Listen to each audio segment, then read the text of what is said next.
I'm gonna start by telling y'all what's going on with me. This is just the most glorious, incredible time of the year to be in Klamath Falls. Ducks and geese are migrating.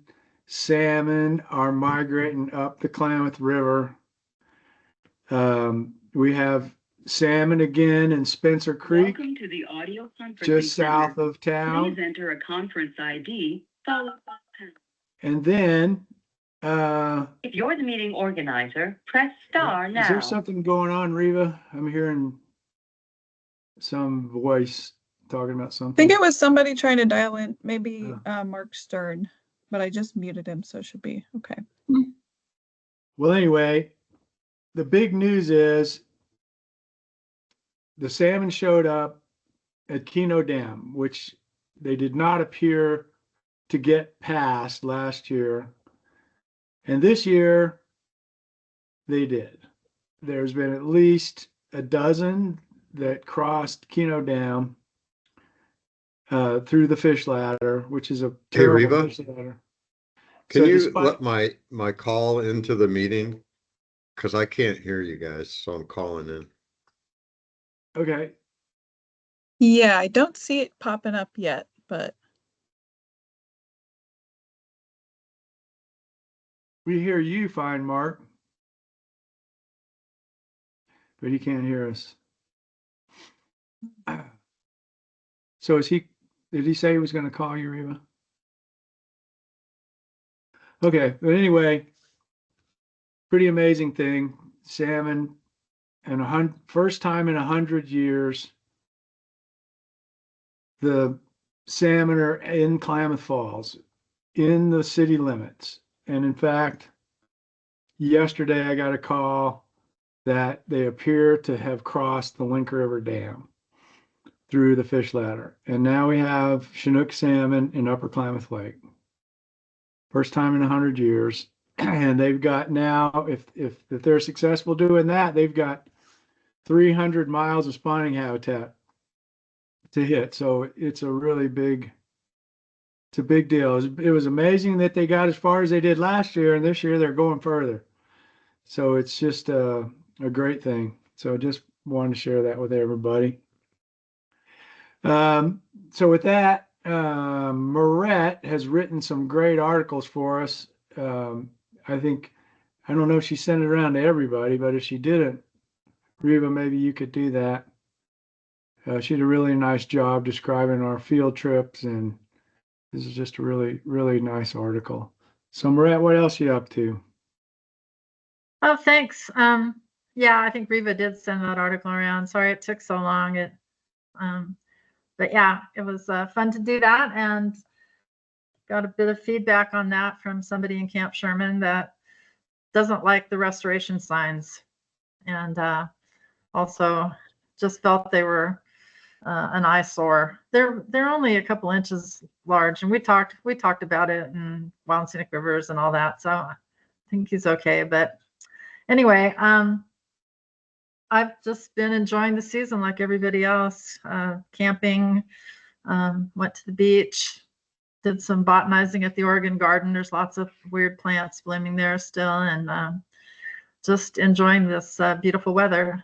And that's about it. Well, thanks, Marette. It has been beautiful weather. Mark, are you with us yet? Doesn't look like it. Hey, Jim, what's going on with you? Well, checker season opened Saturday, so I've spent all of September running dogs, conditioning dogs, and checking on the bird population down in Malheur County, and it's been warm, but we've been going real early in the morning. It's been fun. Seen a lot. I think the bird population's down a little bit from last year, but there's a few sage grouse and quite a few chukars, so it should be good. But that's how I've spent most of September. We got our first frost here night before last, and so our garden's toast, but we've had a good year for growing stuff too. So that's pretty much it. It got close here, but didn't quite frost when it got cold up there. So we were close. It's definitely that time of year. Well, good luck with your chucker hunting, Jim. It sounds like a big part of your life. It is. Hey, Mark Labhart, what's going on? Hey, Carl. Well, sorry I missed the meeting in Sister. So what a bad deal. You know, here I live here and then I'm not even here for the for the meeting. So I again apologize for that. We have had some frost. Merritt will probably tell you too, but we've had several nights of below freezing, and the snow's actually down about I don't know, a quarter of the way on the Three Sisters. So they're supposed to get some snow toward the end of the week. So that's good news. Maybe we'll get back to putting some more snow in the backcountry and for water for fish and wildlife.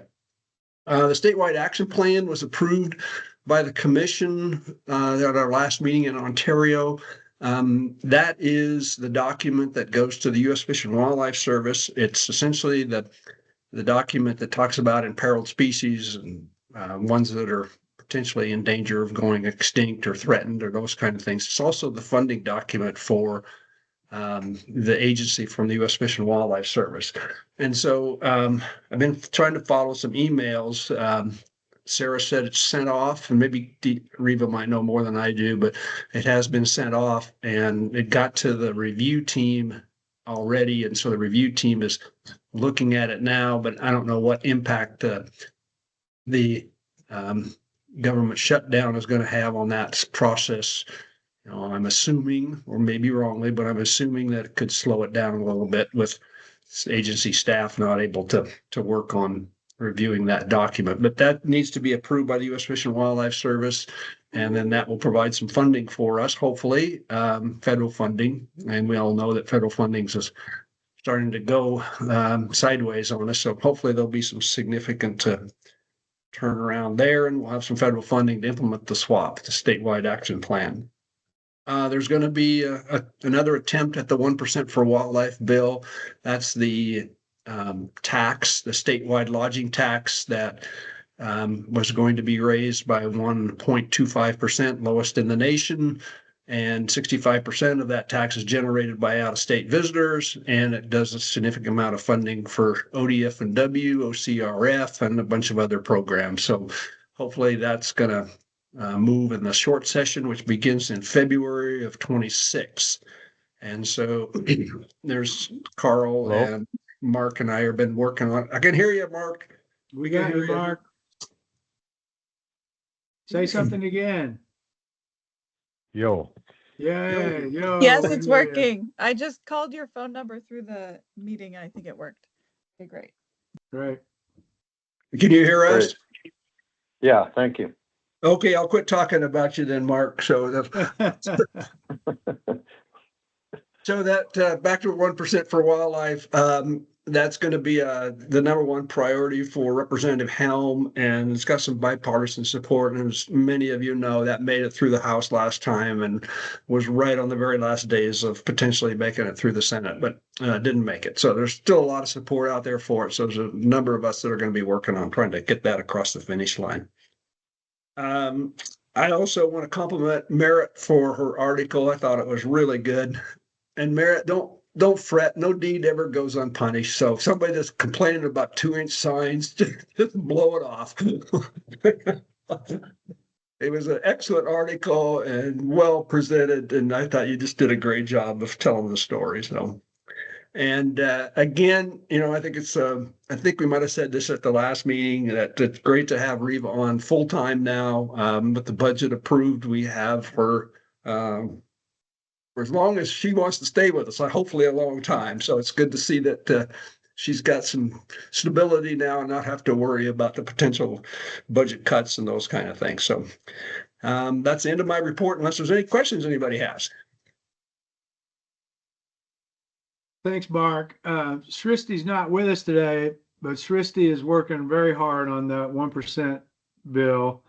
Many of you really helped out last time and appreciate it. Appreciate the contacts that you have always as private citizens. You did a great job as private citizens trying to get this legislation through. So Sristi has got a coalition of folks working on it. So I imagine we'll be reaching out to you again in the near future because this is pretty critical and in many ways existential for the OCRF. So could be great.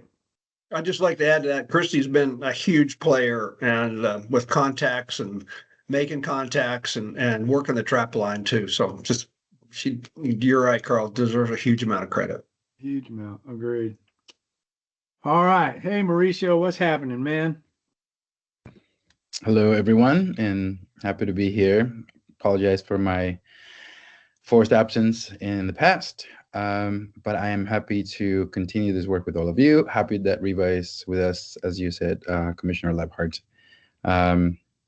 pushing through this mission together, and very thrilled to have you here. I, being a city dweller, when I think about what are my highlights, I'd say probably last Friday was my 11-year-old's first dance. So we had to go and do a proper dress and shoes shopping spree, and she had just a beautiful experience. And then the next day she went to a cabin somewhere in Central Oregon. I'm not entirely sure where. And that has just been a lovely thing to experience. That's the end of my report, Carl. Thanks, Mauricio. And yeah, if you could help out by taking over when I end up having to leave. All right, so we have Kelly. All right. Can you guys hear me? Yeah. Yep. Things are going good out here. It's a beautiful sunny day today. It's about 77 in Gold Beach, which is Gold Beach hot today on the coast. And things are good here. We had a nice little dose of rain over last weekend, which helped us with our fire here in the Rogue River, which has been fairly sad to watch grow, but it's been actually a really good burn in a lot of places too, from what I've been seeing and hearing and talking to some of the lead reads. And there's a lot of oak habitat up there, so a lot of it has been a little bit more slow burning, but they do have some more high severity burns in some of the locations as well. But it hasn't really grown too much over the last bit, and it's about 20,000 acres or so, and only about 10% contained right now. So we have some more wet weather coming this weekend, and this is kind of my world right now since the government shut down and my husband works at the Forest Service. He went to this fire to help with it and also to stay employed. So this has been good for us. And in the Watershed Council world, all funding is still fairly stable right now. Again, looking at funds in the future, a lot of funds have gone away. And then we have a few projects on hold right now since the government is shut down as well. But yeah, enjoying the sunny day here in the ocean view while I'm with you guys here today. So glad to be here. It's nice to see you outside like that. That's really sweet. Yeah. Mark Stern, let's see if your audio is working. Okay, we'll give it a try.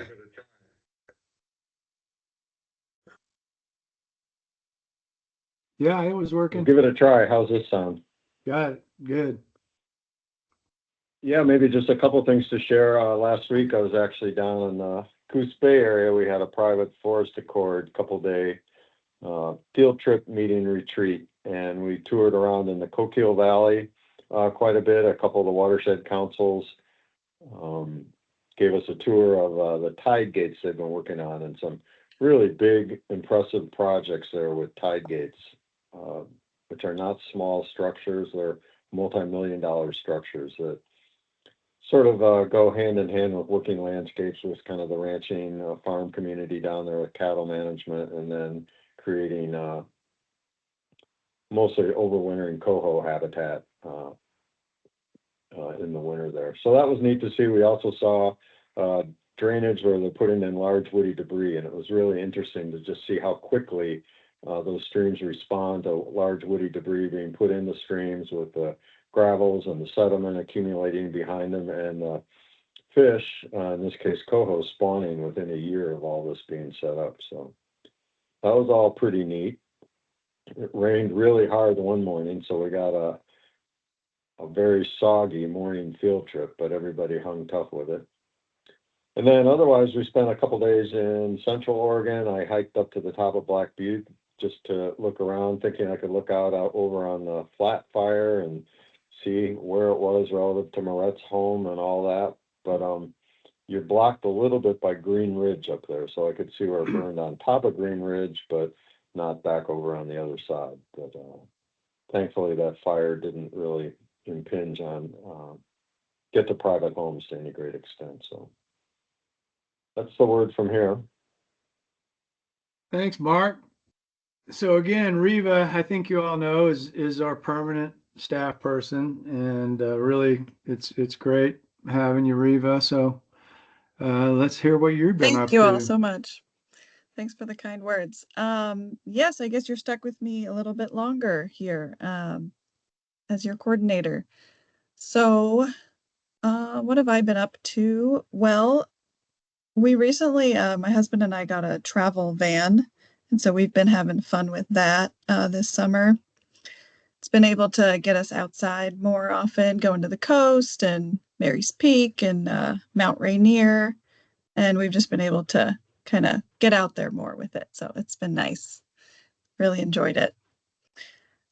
Yeah, I'm still just really liking this fall weather we're having. I'm now thinking maybe fall is the next best season. It's been great. It's a great season. I absolutely love it. Okay, I think I got everybody that's here. I don't see Eliza Jane or Jane Hartline, and I know Sristi is gone. Did I miss anybody? I don't think so. Okay, great. So we got some folks to recognize in the public that's here. You want to do that, Reva?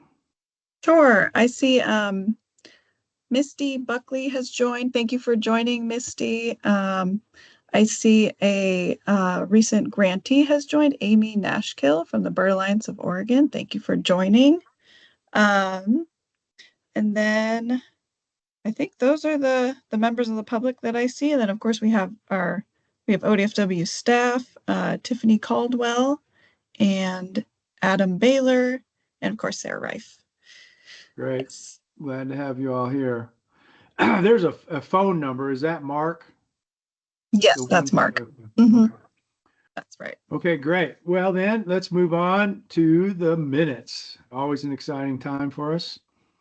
You got that, Reva? I sure do. Hopefully you can all see that. Yep, got it. Can we get a motion regarding the minutes? I'm happy to go.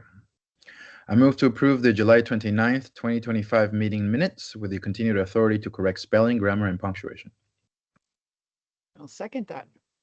We got a motion and a second. All in favor? Aye. Hands up. All look good. Looks like that passed.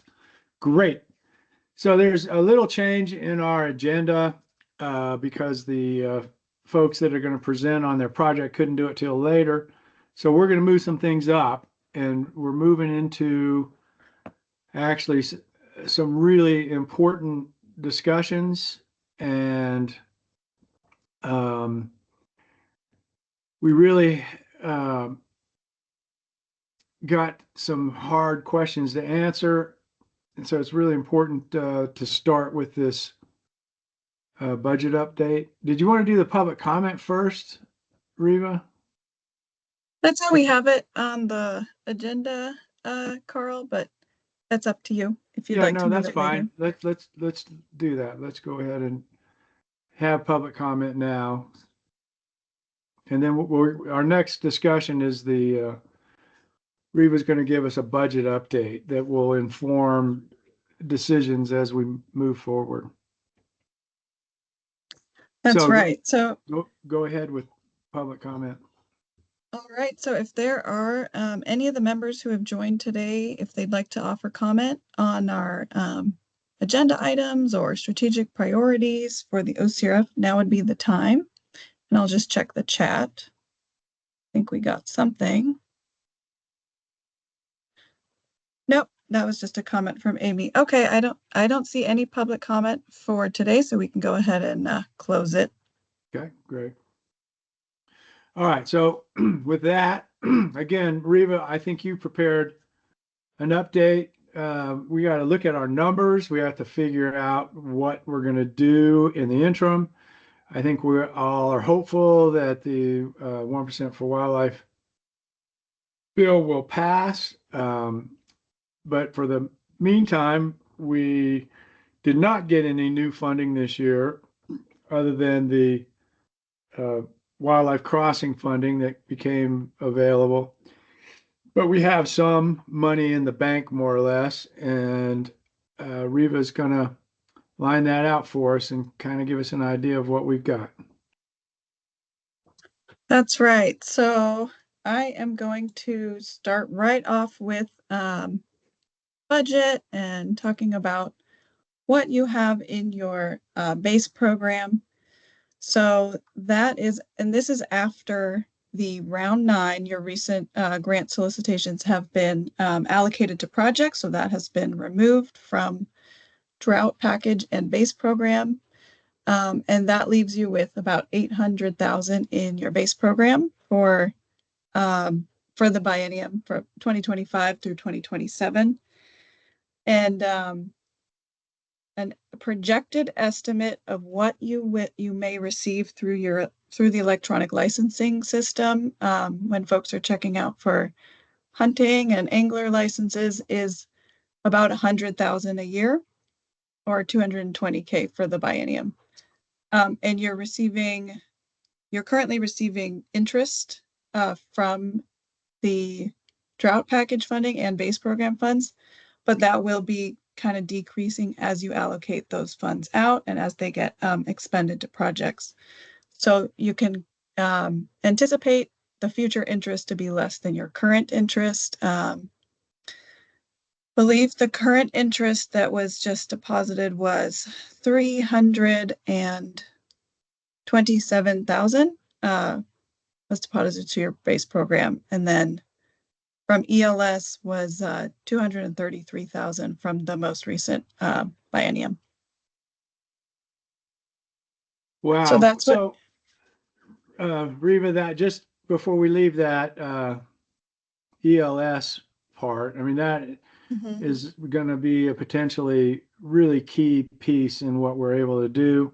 It's hard to make projections, but you have to be it is so gratifying that after we've been in business for quite a while and people aren't bored with us yet and are willing to check that box to the tune of $230,000 in a biennium, that's a really noteworthy thing. And it'll segue somewhat to discussions down the road when we talk about our communication strategy to try to maximize that.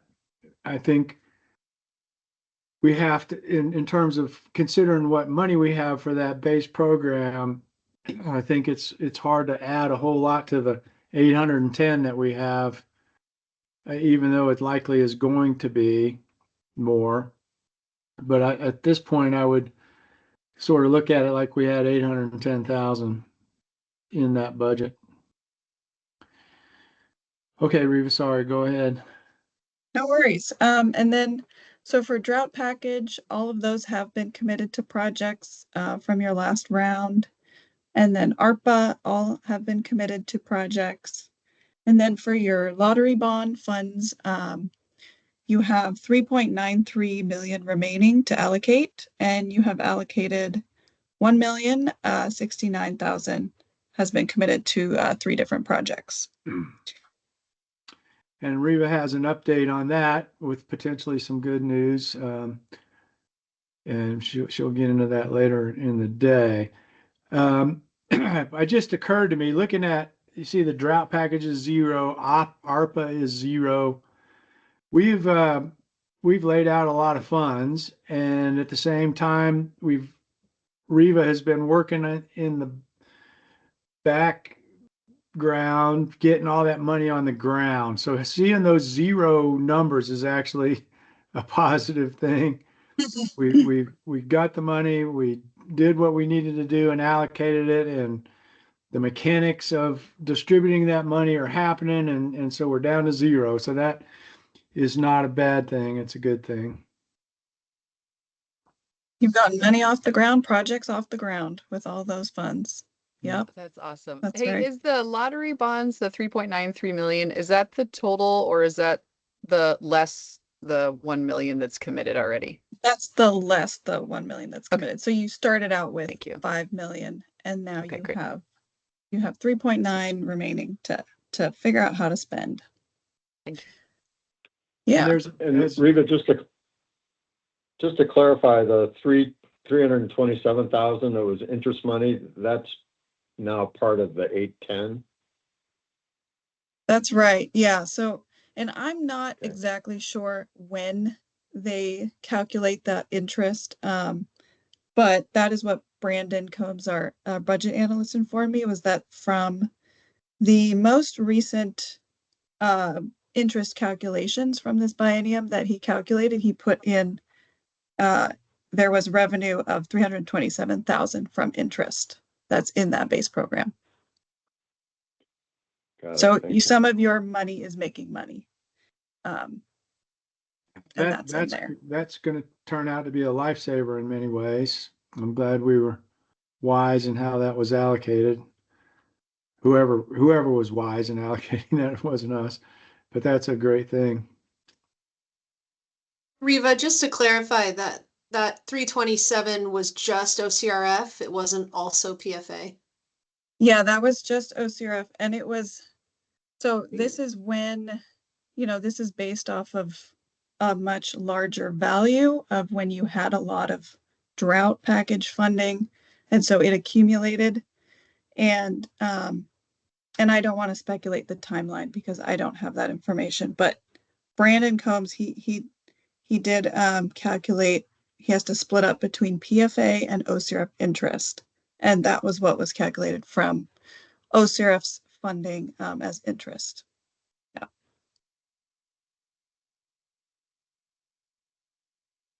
Are there any questions about that budget update? It's pretty clear what we got. Yeah, I think we could, if there's no questions, we could move on to our next topic, keeping what you have in mind for base program and lottery bonds. We can talk about what you're comfortable allocating for your future grant solicitation. And if we're going to have one in winter 2025 in December, what you'd be comfortable awarding through a more limited RFP. So thinking about, this was something that the committee, you have all discussed at our last meeting in person, and some of the numbers brought up were maybe 250,000 in total awards for a future RFP, and then potentially doing a lower project maximum of 25,000 per request. But it'll be important for us to nail that down so that for the RFP guidance, I can get that on our website for folks when they're applying, so they know exactly what is going to be available. So this is your time now to kind of talk about that and finalize some decisions on what you'd like to offer for this winter RFP. So I'll open it up and see what you guys think. So Reva, also, hadn't we pretty much decided we're going to do one per year? That's right. Yeah. So there's going to be, with this pot of money, we have 2 cycles to spend that in.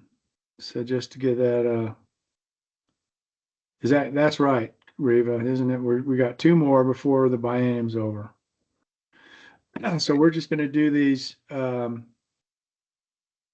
once a year, and that gives us a little more flexibility. But so what are people's thoughts on that? If we got 2 more RFPs, we have 800,000 with the potential for another couple of 100,000. What are you thinking, Kelly? I was just having a thought here is, and feel free to throw some eggs at it, but if we don't have a ton of, money to give away right now for talking about this 25,000 maximum 250, I'm wondering in order to like avoid getting, you know, 90 applications, 200 applications, are we able to like think about it in a different way instead of just saying come one, come all? Could we say like this is a technical assistance round or something like that, where we could say we're only going to be accepting, things for design and survey assessment, that kind of work or something like that, or, purely implementation. But I feel like there's a lot of money right now that are people like, let's implement. And it's like, crap, we're stuck without, having the tools to implement right now too. So from my side of the world as a grant writer, I'm just thinking of how to like also from the board side of how to like limit, because I know everybody needs money right now and we're only going to keep getting more and more. So if there's a way to think about how to reach out to a certain part of it. Kelly, that's a great thing for us to think about. I like that idea of maybe focusing. I honestly had not occurred to me. Any other thoughts on what Kelly just had to suggest? Well, maybe a tangential thought is, I think we also ought to think about it in terms of if we have a grant cycle now, how can we create the most interest and enthusiasm among the applicants? So if there's an opportunity, they may be able to weigh in during the next legislative session, sort of their voices could be active in support of things, or at least give them timing wise the opportunity to do it. Sort of one parameter that comes to my mind anyway. Yeah. And it seems like we could potentially offer 400,000, given that that's half of what we have or what we're certain of. Yeah, another interesting one that may help us to target, thinking in that same strain of like going for one thing, and I don't know if we're allowed to do it either, but like capacity.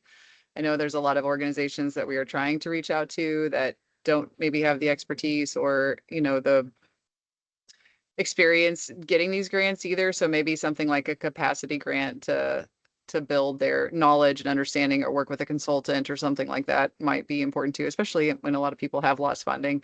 Anyway, that's just another idea too. Wow. That's a lot to think about. Mauricio.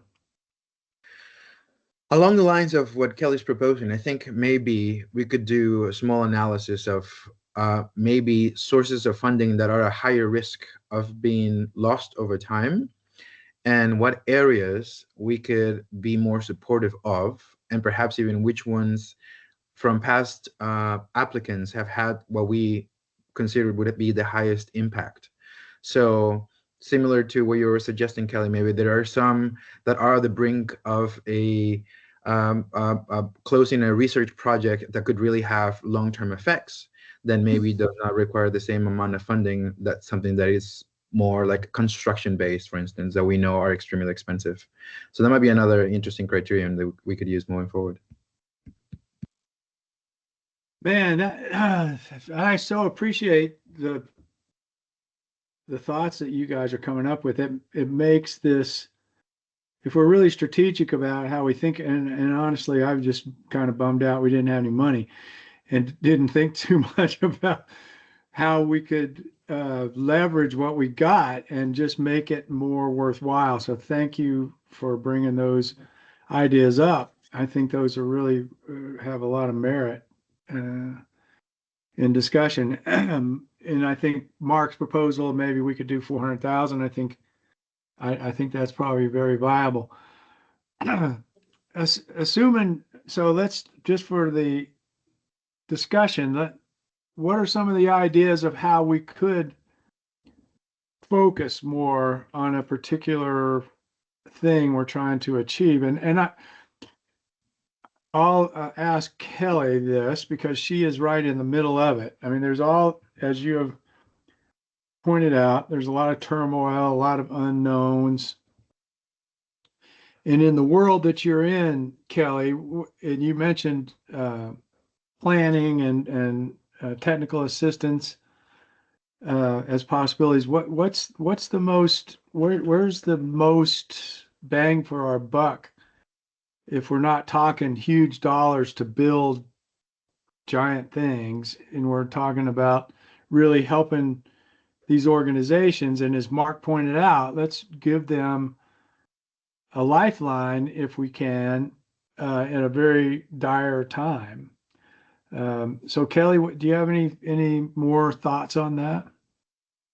I think, my gut feeling is going towards more of that technical assistance or assessment route. And only because, I mean, a lot of people like to give money and be a part of the big shiny thing. We put a tide gate in, we did this thing. You can come look at the bridge we built, all this kind of stuff. But there's so much money that goes into getting to a place like that, or even to there's a lot of assessment work that's not funded really well either. PFA is one that's doing that, and OWEB has technical assistance, but there's not a ton of other grants out there that really like to support assessment work, survey work, and technical assistance design, things like that.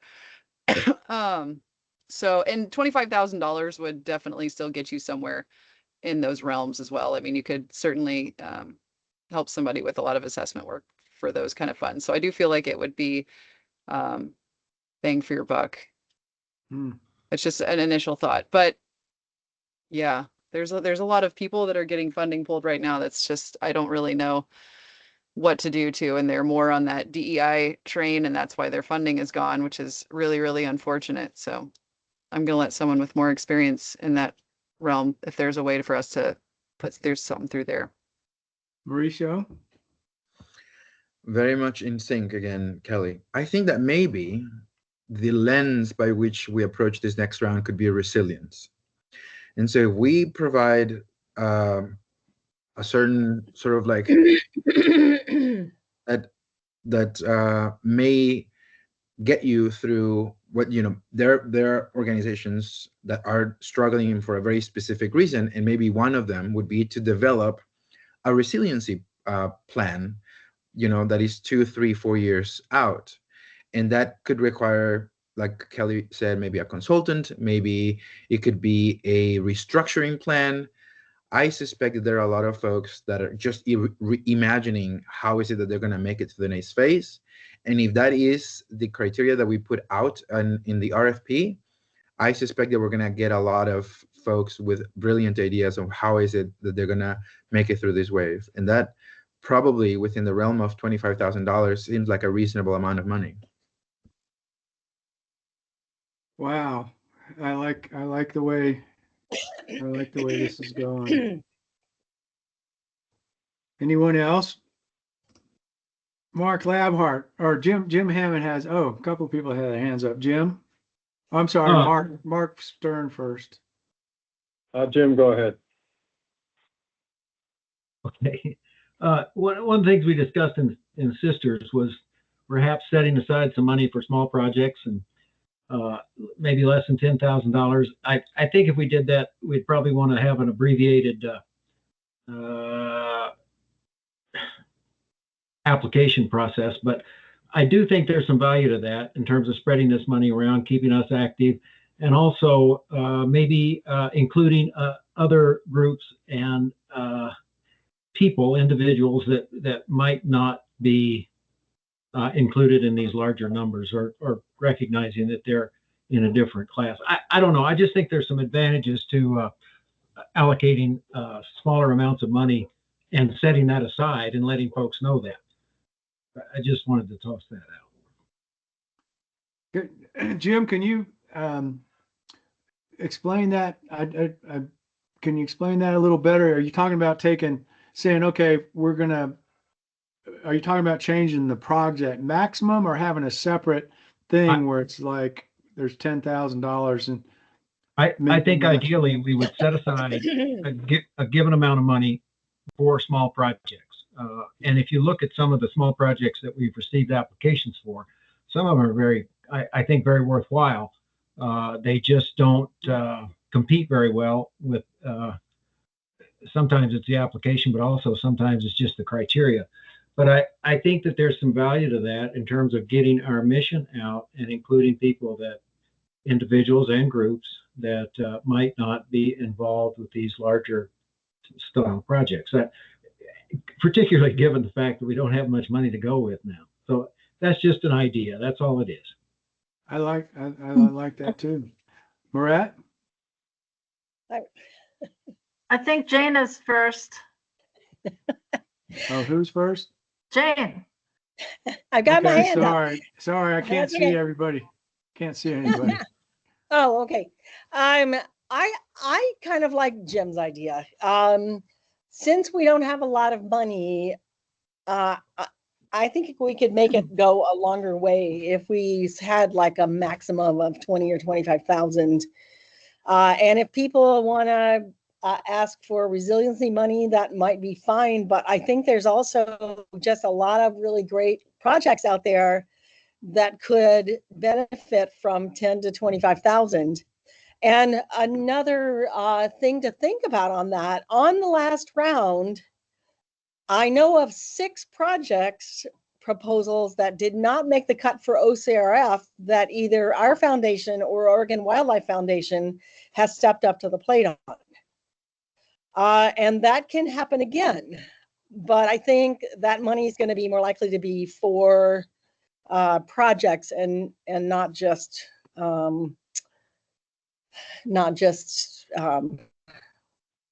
resiliency grants or whatever.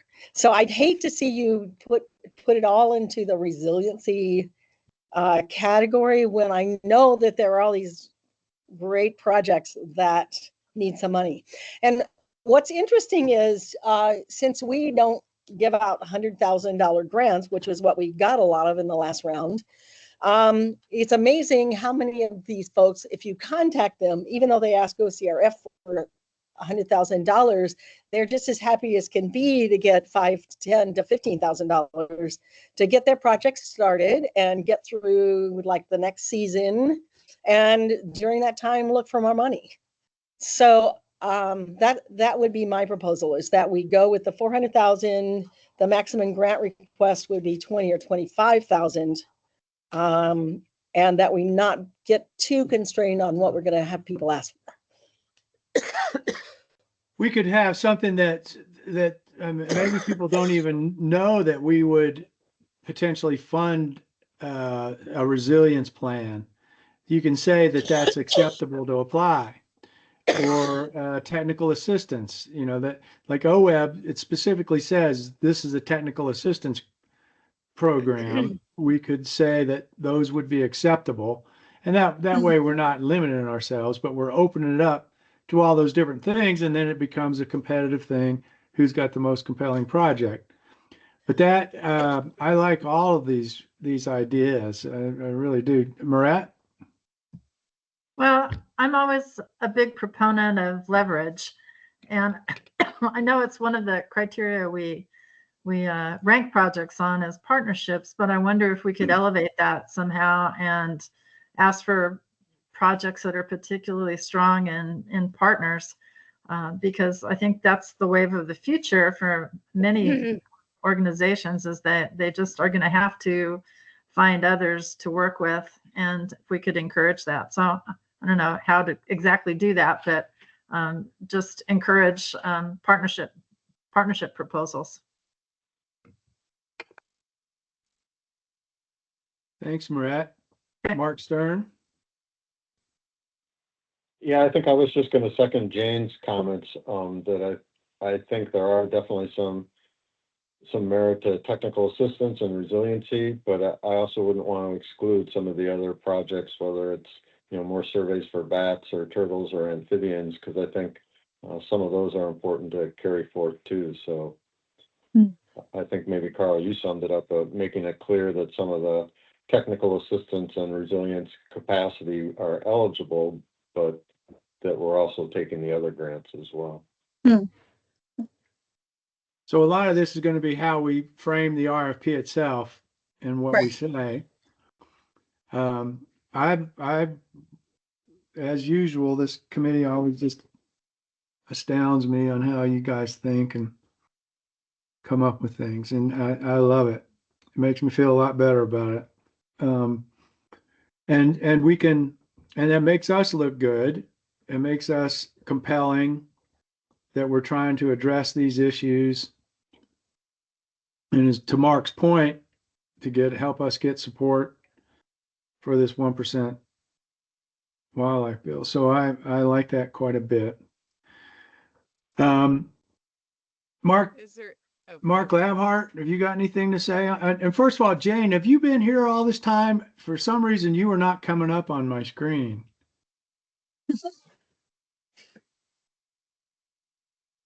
I was a little late. I am sorry about that. Okay, well, I'm sorry I But missed I've you. been here for a while. Okay, well, I'm sorry I missed you. That's okay. Mark Labhart. Well, kind of thinking out loud, Carl, all really good ideas. You know, maybe a thought just to throw on the table to mix into the ingredients that's going into this pie. Hopefully it's a really good pie. You know, maybe we could develop some criteria that says something like, we're going to concentrate on smaller grants this time, and we hope that it would be in this range, whatever it is, 10,000 to 25, whatever the number is. And we're going to consider possibly the swap of funding projects that are part of the statewide action plan.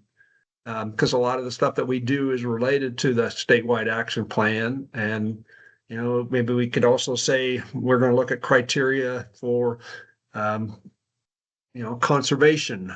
And we also want to look at criteria for recreation. And we also, you know, if you have some match, possibly that would give you higher points if you had match that goes with it. So you could have points for each of those as you're working your way through some of these ideas that people are putting out there, because it's going to be tough if you try to, you know, put all these out there and then people say, well, we'd really like to do this and those kind of things. So, you know, maybe develop some kind of a criteria with priorities and say, well, this is what we're looking at for this round, and we're going to try this process. And we've got, if you have match, you get so many, you know, positive points. If it's conservation, so many points. If it's recreation, so many points. If it's a smaller grant, maybe so many points. If it's technical assistance or achieves what's some of the criteria in our statewide action plan. So those kind of things, just thoughts out loud. Thank you, Mark. Mauricio? Thank you, Carl.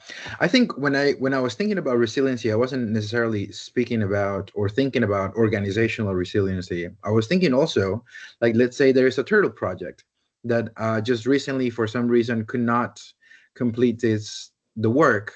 And so it would be more kind of a risk assessment when I thought about resiliency. Like, this $10,000 will really get us over this one goal that is going to make a big impact further down the road.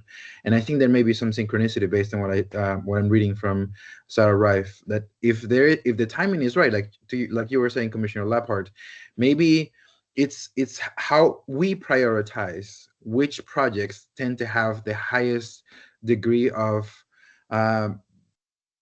this project in particular.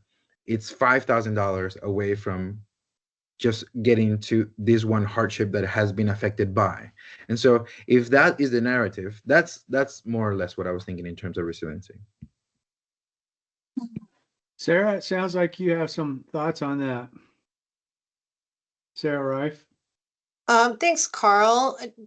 I mean, I also appreciate the way everyone is kind of thinking through this. I would say, don't forget that the way your current process for evaluating and ranking grants does already take a lot of some of these factors into consideration. Like, do you have partners? Are you leveraging funds from other folks? Are you supporting the State Wildlife Action Plan? So you already have a really robust method for evaluating and ranking projects that takes some of these parameters into consideration. But I do think, as you said, Carl, the way in which we write the solicitation can tell applicants that we're going to place particular priority this time on certain things. And maybe that is, you know, that it's a great opportunity just where we are in you know, the changing funding landscape, and that we have a new state wildlife action plan, that if there is some sort of planning that conservation organizations or recreation organizations want to do to sort of chart their course for this new future, we would be supportive of those types of grants. I think that's a great opportunity. I also appreciate, you know, we could say we're also prioritizing this time small projects or projects that are this close that just need a little oomph. I mean, I think there's a way to describe it in the solicitation. I think all the things that you all are talking about are eligible by rule. So I don't think anything that's come up so far is off the table by any means. I think your decision points are, how much do you want to include? And do you want staff to kind of take what we've heard here and draft kind of a solicitation that creates some priorities of what we would like to receive from grant applications in this round? That way you're not excluding anything, but you are kind of communicating and signaling what you're going to prioritize in terms of project selection. As usual, Sarah, you cut right to the nub, and thank you very much for making a synopsis of everything we've said and a way to move forward. As I was hearing all this, I was thinking, man, we just aren't going to be able to change our way we're reviewing things and numerical rankings and all of that in this shorter time. We might consider that for the next RFP next year, but for this one, I think the best we're going to be able to do is come up with a really well-written RFP on the front end, saying what it is we're trying to achieve. And we just have to, and I also appreciate your suggestion about staff, and I would hope, Sarah, that you would as you were so articulate just now, put your input into that, into helping Riva come up with that. And so again, thank you very much. Jane Hartline. I agree with you, Carl, and with Sarah, that we leave the criteria the way they are, because I think they're fine, and that we draft something and say, and we might even put it in the form of suggestions rather than it has to be in one of these categories. It's just kind of time because we have less money. We're going to be feeling favorable about projects that are a minimum or a maximum of however much we decide. And we would also consider these planning grants and so forth, but we don't really dictate that it has to be on certain categories. It's just it's almost more like, here are some things you might consider when you send in your proposal or you choose your project. Thank you, Jane. I agree with everything you just said. Okay. Kelly? Quick process question is, are the OCRF agreements and reporting requirements the same as the PFA? Because I haven't received an OCRF grant, but I have received a PFA grant. They're the same. Okay. They're very similar. Very similar. I would say stringent. it's lighter on Differences. it's lighter on the OCRF side. Okay, that's good to hear. I'm kind of want to echo Jim's comment earlier too. Like, to me, if we're gonna go like a 10 grand or less, like, I'm not even applying for money that's cumbersome. Like, it's so hard to like go through the whole process, especially when there's a ton of competition. Like, this is the only thing I'm just thinking about too. If it's always just wide open, which is great, it's just a really like a time of it's like drought in the funding world. So we might still see like a bazillion applications. So I'm also trying to think of like a couple of things is like, how do we limit the amount of work for ODFW technical staff? And how do we limit the work for the board, but also while getting, really good projects in? But absolutely, like, I mean, it's just money is so hard to come by anymore. And so I know people are prioritizing how much people time is it going to take to manage a grant. And I know on your side too, Riva, a $10,000 grant takes the same amount of management as a $500,000 grant. So thinking about that too, of where we want to set our limits. I guess that's just where I'm coming from for all this is like, how do we sort of put some sideboards on? But we don't have to. It's just, Kelly, I like that. One of the things that occurred to me a little earlier, and you made me think of it again. I mean, part of it is just as you said, the work for the staff to review all these, and if we get 150 $10,000 grants, that's a lot of work. And we might do that if you're just asking for 10,000. Although you did say there's a kind of a limit on what you're going to apply for. Even with our previous ones, though, when we funded several grants that were under $5,000, so people are still willing to do it. So maybe one of the things we might consider, because I don't want to have us to have to wade through 200 grants, 150 grants. I'm just going to throw this out as one of the ways to do it is we set a maximum number of grants we're going to entertain, and it's a first grant in, and when we hit that number, we're done. So like if we say, you know, we've handled 80 grants and it was tight and I didn't feel great about it, but I wouldn't want to have to handle 100. And so is that a possible way to deal with that? Jane Hartline? I just wonder if it isn't going to be self-regulating. I mean, going to be a lot of organizations that won't be interested if it's not $100,000. And so we don't have them to deal with. And I think if we made it 20 or 25,000, I think 10,000 is probably too small to be the limit. I think it should be 20, 25. Okay. Well, maybe we don't, but okay. When we get to 100, when we get 150 applications, Jane, I'm going to give you the access. yeah, Carl, I had that same thought as you though, too.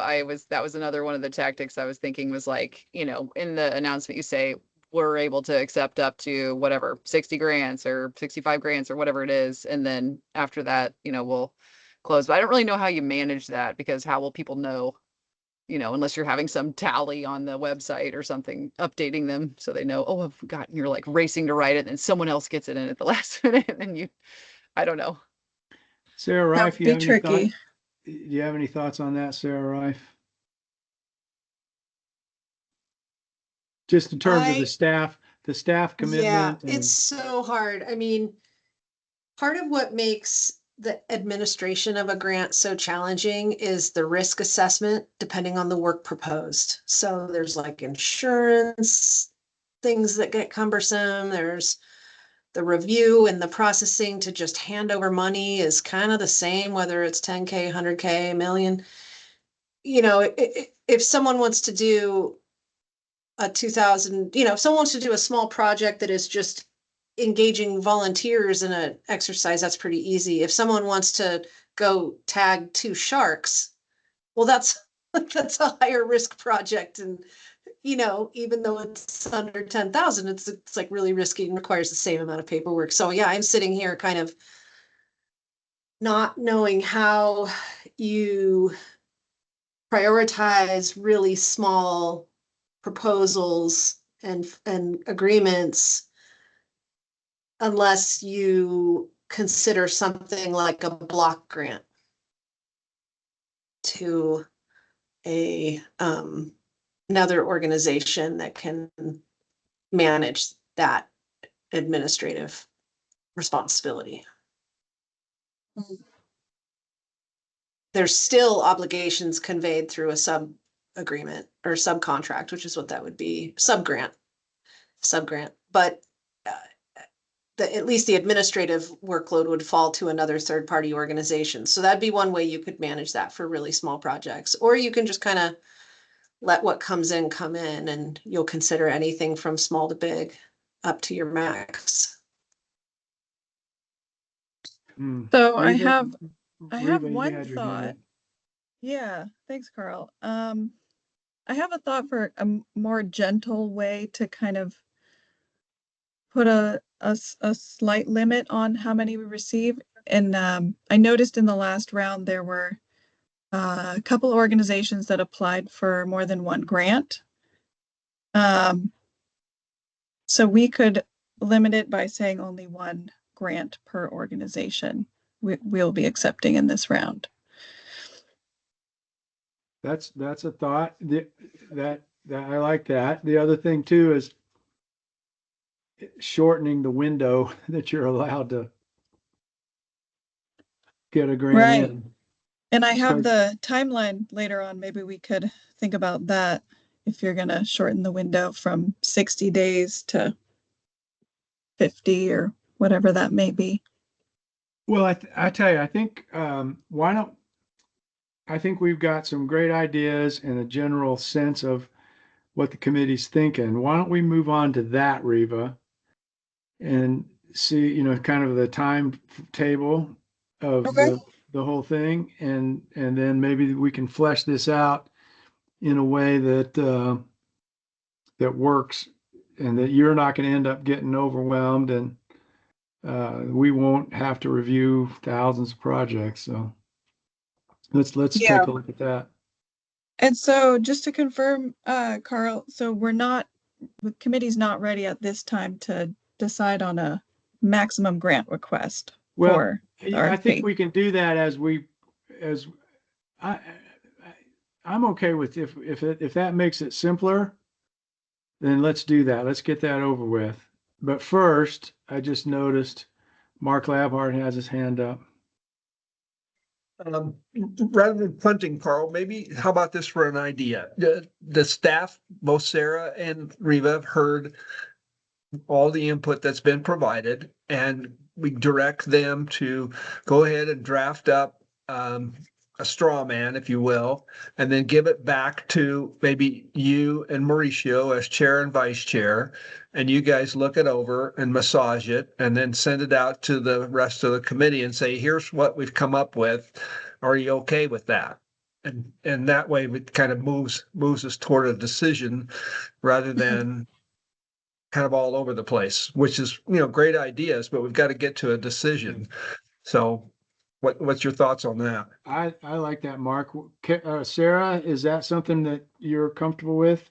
And Reva? Yeah, that sounded good.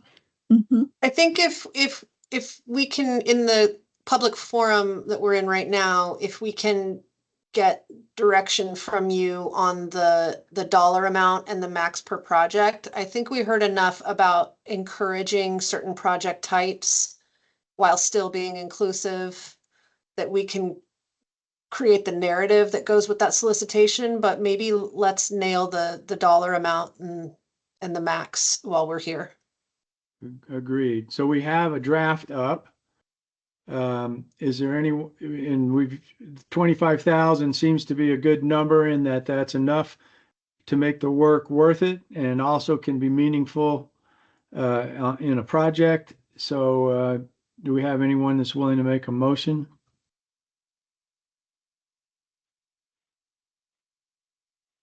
I would make a motion that we hereby move to approve a maximum per project grant request of 25,000 for projects from round 10 winter 2025 RFP of the Oregon Conservation and Recreation Fund. And I will second that. We got a lot of seconds. Okay, awesome. All in favor? I'm looking across and it all looks good to me. Okay. Thank you all. Great. So that's a big step. And then how much are we? I don't know. I think we had, do you have it for the maximum amount, Reva? I think we got to pin that down as well. A draft. Yeah, I have, I don't have a draft motion for that, but you can decide on that now as well, or you could. Let's get that past us. So 400,000 is, I think, a good number. That's meaningful. It uses half of what we've got now, and that's betting we're at least get something, so we're not out of money completely from the licensing fund. So I'm comfortable with 400,000. Does anybody have any problems with that? Kelly's saying okay. I think thumbs up. Can somebody, then what we need is a motion for that. You're gonna have to make it up, the whole motion. I hereby move that we appropriate or use $400,000 in the next round of OCRF funding for the grants that we've been discussing today. Do I have a I second? A second. Great. All in favor? Work. Okay, you got that, Reva? Mm-hmm. All Yep, right, that great. works. Well, Thank you. That's some good work, and we're going to count on Reva and Sarah to craft what we're trying to put out there, and Mauricio and I will review it, and we'll get that out to everybody, and we should be able to get that done pretty promptly. Okay, well, great. We got through that, and thank you all so much for. Oh man, it just I've been a little bit down in the dumps about the OCRF and the funding and all of that, and you all just made it exciting again for me. So, okay, Hey, so Carl, I think one more piece, one more little minutia, Reba, for you to consider following up on your thought is that maybe we also say that you could say it in a positive way, but basically applicants who have 2 or more grants open with OCRF wouldn't be eligible this time. So in other words, you could have 1 open grant, but if you've got 2 open grants with OCRF, maybe we ask them not to chime in this time so we can keep the How about applicant even pool a not little one more open? streamlined. What if we're looking for new people this time? Mm-hmm. If you have a current grant, you're not eligible to. There's a lot of people that say that. If you've applied within the last cycle, then you can't apply this cycle. Anyway, just a thought. I like your Sure. idea too, Mark. Yeah. That's a Thank- good thought. If you have a current open awarded grant from OCRF, you may not be eligible for this cycle. Just so long as you don't rule out too many people. yeah, I don't. The thing I was thinking about, I personally like Mark's thing with 2 or if you got 1, fine, but 2, that's too many. Mhm. And let me ask you a question. We had a lot of proposals last time from Oregon State University, but it was for like Right. different Right. professors and so forth. Would they be limited to they could only pick 2? How does that work? It's a really good question, Jane. Yeah, I would say it's from Yeah. if it's. Yeah, I don't here. Okay, here's what I would like is if Sarah and Reva can parse that out for us and also come up with the wording for that and what works for you. Because Reva, you might look to see, oh, there isn't anybody with 2 open grants, and then we would make it 1. So can you guys parse that out for us? Yeah, Yeah, I definitely. just think it's a little weird for the foundation to be in the position of deciding which, biology department or whatever get to be the one that can apply for Right. a grant. So that's kind of a little bit different than different organizations. So, okay, great. Well, good. Maybe thanks for we thinking- don't include that for, higher education, like a university. We remove that. We That can limitation. think about like if your unit or program within your organization has more than 1 open grant, then you are not eligible, something like that. Mhm. I like it. Okay, so Reva, did you want to take a break or did you want to do that? Just giving us a time frame for the. Oh, I can do that. Yeah, up to you when you'd want to work Yeah, that break let's in, let's Carl. do that now. Then maybe we'll take a break. Just show us the timeline, and that'll give us a sense of when we got to get this RFP out by. All right, here's a draft timeline for your winter 2025 RFP. So opening December 15th, it could be open for 60 days. Closing February 9th, then technical review period, which I've extended since that last grant cycle. That was a request from the technical reviewers, and we did receive 101 proposals. So just in preparation for receiving a lot, but we've talked about how to, a few steps to make to limit that number. And then advisory committee review period mid-March through mid-April. And then there would be the opportunity to follow up with technical reviewers, as we did last time, for any questions during that review period. And then advisory committee recommendations in May, move to commission for June approval, and release of funds in July. Great. Well, that gives us a little bit of time. We can really craft a nice narrative for the RFP and get that done. So I think we can follow that timeline. Kelly, just for you as someone out there, is that a reasonable timeline to get things done? Yeah, absolutely. I mean, it's just all on prioritizing time with work and personal time and all that. I think it's fine. Yeah. Great. Thank you. Thank you. Okay, well, that's great. We got, that's an important thing, important things we've gotten done, and we're ready to move forward with that RFP.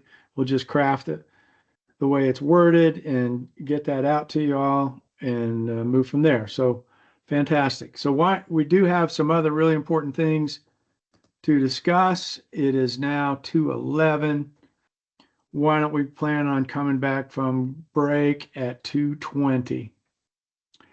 And we'll take up some of these other issues. Great. All right. Thank you all very much for a great discussion.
Didn't come up. Hmm.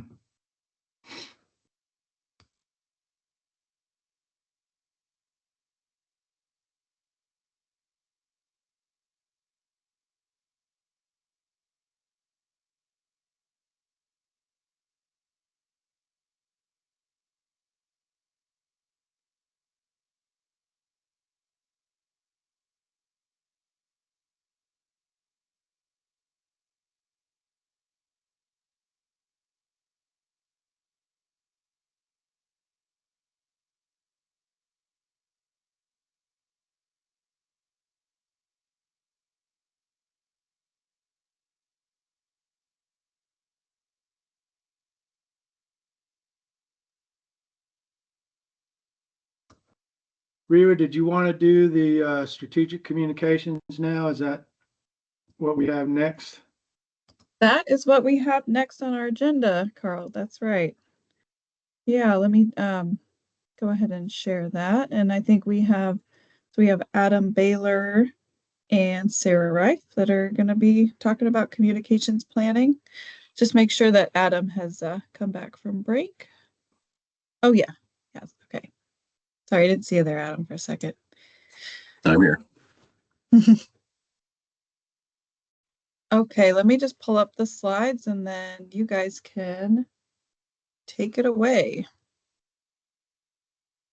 Thanks, Reva. I think I'm getting us started here. For those who have joined after the break here, I'll introduce myself. I am Sarah Reif. I'm the Habitat Division Administrator here at ODFW and oversee and support the OCRF program for ODFW. And I'm here with Adam Baylor, and we are going to provide you with an update on our communication planning that we've been doing for the OCRF program with Reva and with you all. Next slide, please.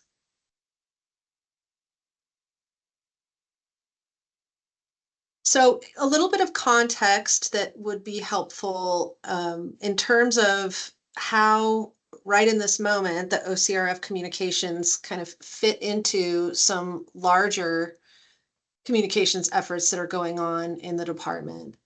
As you all well know, the OCRF with its purpose is to support conservation projects that help advance the goals of Oregon's State Wildlife Action Plan, as well as connecting people with nature. And there are a couple of other strategic communication campaigns going on in the department right now with like very similar goals. And we really want to make sure that our communications kind of nest within those larger ODFW strategic campaigns so that all these things are sort of pulling in the same direction. One of those is the Oregon is Worth Protecting campaign. And this tumbler that you see here in this photo is currently available at Jamba Juices all around the state. And this is a logo that our graphic design team created for us for this Oregon is Worth Protecting campaign. And really this campaign is all about raising public awareness of Oregon's biodiversity crisis, that we are experiencing a significant decline in a lot of species of greatest conservation need, species that are identified and described in our State Wildlife Action Plan. And that that people, these species are interesting, they are fascinating, they're also super cute, as evidenced by this graphic image.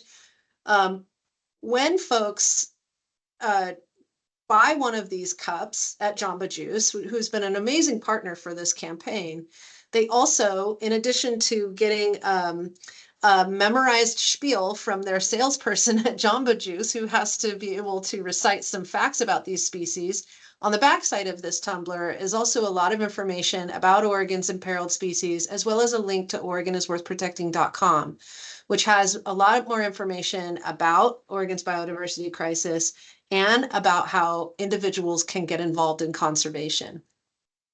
And with that is also, a link to some of these opportunities like OCRF. A lot of what we talk about in OCRF, a lot of what our grantees work on, it sort of nests really well within this Oregon is Worth Protecting campaign. The other marketing campaign that we're working on in ODFW is the Everyone Belongs Outdoors, which is really about encouraging and creating inclusivity in outdoor spaces. It truly is everyone. So it's anyone from someone who really has never had the opportunity to spend time in nature and be outside, through even, you know, our traditional constituents, our hunters and our anglers. It is everyone.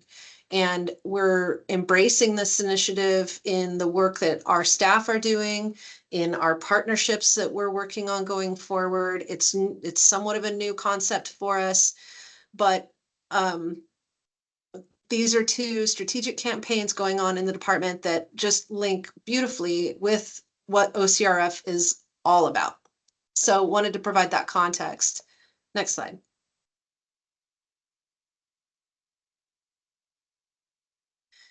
If you'll recall, in the strategic plan that you all developed, gosh,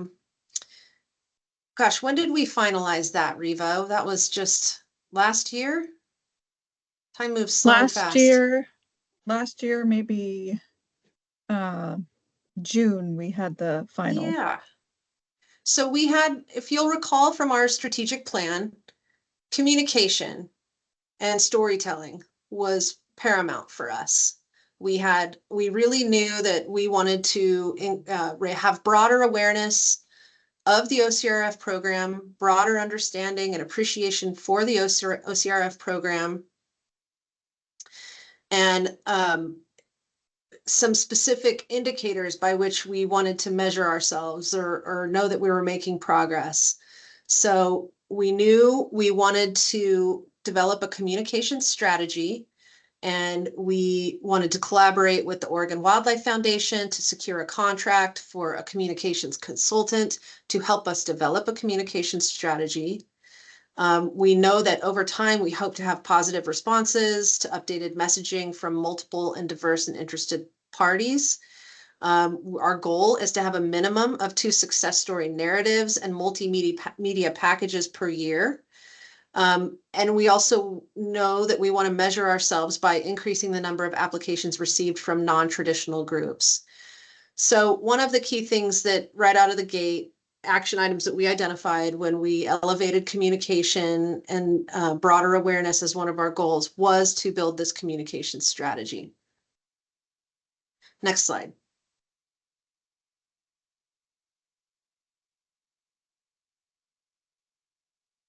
And one of the best ways to do that is storytelling. We know that we have a treasure trove of amazing stories that have come about through the projects that we have funded over the years. We have a lot of sponsored projects, and there are great stories to be shared there. We can share those with our partners and have our partners leverage those stories for us. It doesn't have to be all OCRF program. It does not have to be all just the department. We can provide a lot of stories to our partners for them to leverage. We know that we want to do that for the sake of raising awareness and support for the program. We also know that we want to do it as a way of encouraging new participants in the program. And we also know that it's something that we want to make available to our partners so that they can help us build a strong case for sustainable funding for the program going forward. So as we've been having this conversation over the last year or so, this is some of what, if you'll recall, we've all talked about wanting to accomplish with a communication strategy for OCRF. Next slide, and I think this might be where I pass it over to Adam to go specifically into what Quinn Thomas, our consultant, was able to provide for us through the contract with Oregon Wildlife Foundation. Okay, great. Yeah, this is really a slide that kind of helps us figure out where they started, what were they really trying to figure out. So Quinn Thomas assigned pretty good sized team. We worked with them for, I guess, maybe 6 months or more, maybe. And so some of the key things that we were wanting to do links back to the strategic plan, broaden awareness, make sure that we're looking at more diverse applicants, trying to get people to apply. And just listening this afternoon, it sounds like that's always top of mind with this committee. And then just also to be able to look at how the program's promoting the program's purpose and benefit, and that's going to have some really long-term benefits to be able to do that. That's storytelling. And then really kind of packaging up stories so that we can leverage that network of grant recipients and just conservation network in Oregon.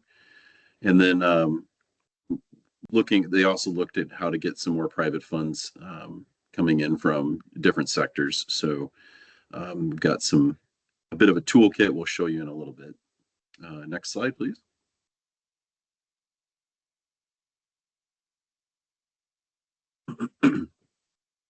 So when they began their project for strategic comms, Quinn Thomas took some time to better understand OCRF, and some of the obstacles and just some research findings that they had was that really that our current marketing efforts reach those who are already aware of OCRF. So something that we do know. So how can we get beyond that and really work with some of the existing marketing efforts that ODFW has in play that Sarah mentioned?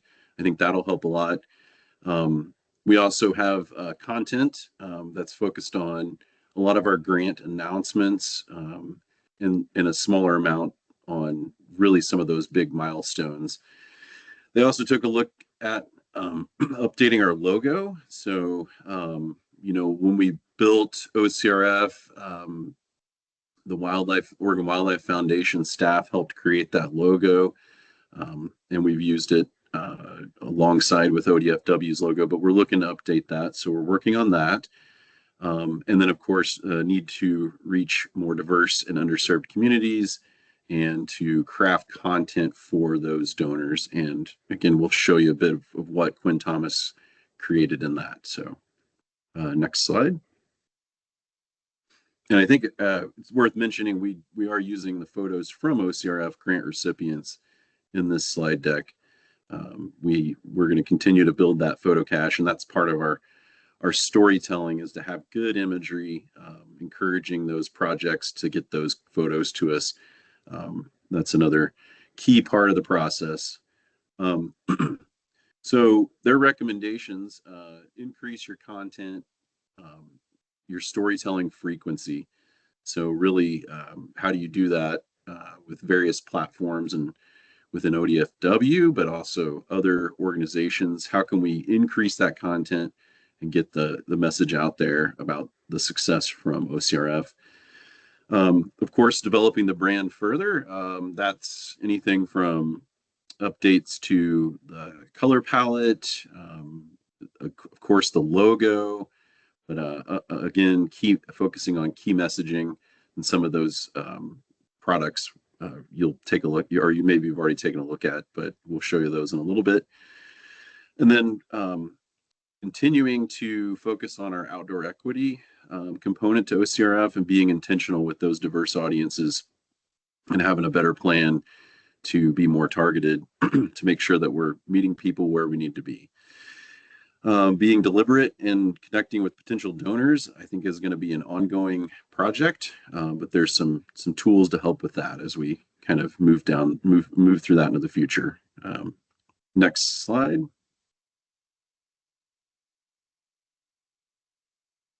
And here's where we wanted to just kind of walk through a bit of what Quinn Thomas developed. So after they did their research and started working with us on various parts of their communications project, they built out a comms plan.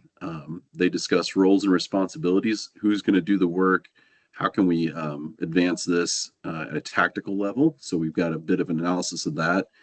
They worked with us quite a bit on key message development. So making sure that we have really succinct ways to share the OCRF stories and that these are messages that we're all comfortable with and really resonate. So we have some new updated fact sheets, potential donors or supporters, We have one translated into Spanish. We have 4 success stories that they packaged up. So being able to give us a narrative, a written narrative about the Northwest Bat Hub's Audible Bat Project, for example, building that out into some social media content posts, being able to hand that off to us as staff, as the OCRF team to pitch that to media. So that's something you can take a look at as well. We have an owned media kit, a bit of a toolkit there for us and for partners. And then just some reporting process recommendations. Like I mentioned, just having good photos, even video, and just really good information from our grant recipients, so that we can really dig into telling the story and packaging things up. So at this point, just wanted to make sure everyone can navigate the Google Drive, the set of folders that we have organized, the products from Quinn Thomas.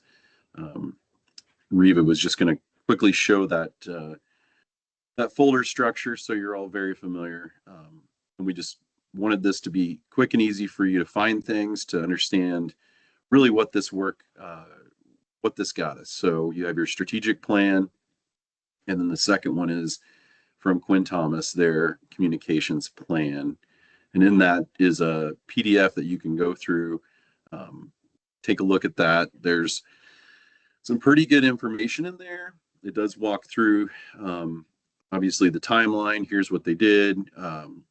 But you can, we don't really need to go through all of this right now, but take time to just go through, here's what they did, and audience analysis, a lot of really good things in there. The other folders, I think you'll find, do kind of relate back to that communications plan. As we mentioned, roles and responsibilities.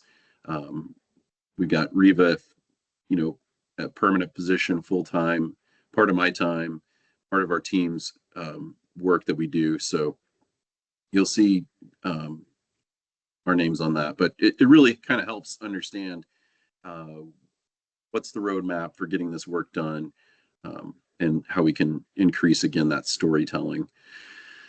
Let's see, the next folder, we've got your messaging house, really kind of digging into a lot of the what are some good key messages. Yeah, elevator pitch, more specific to different audiences. So there's some really handy stuff here. Thanks, Riva, for kind of going through this for us. I think it's helpful, I think, for the committee to kind of just see how things are organized. It's one thing to talk about the comms plan, but once you really kind of dig into the materials and start to figure out where these things can go, how they can be used to support OCRF. Some other products. Yes, the fact sheets, quite useful. I encourage the committee members and others to use these as you're discussing this in your network. And these are products that we, of course, have the design files. So our in-house graphic designer can tailor these, as obviously when we get a new logo, we'll want to update these products. If there's anything we want to change, so these aren't these are final, but they're also editable. So that's a key thing to notice, is they didn't just hand these off as a PDF. We do have design files, which makes things pretty handy. So, and again, that one is translated into Spanish. Do you want me to pull open the Spanish fact sheet, Adam? Yeah, let's go. Yeah, go ahead and take a look at that. And then, yeah, so same document, but really something to consider, what other languages, but just making sure that when we're doing more targeted outreach, making things accessible is really key to being successful. Yeah, let's jump back into our folder there and see what was the next one.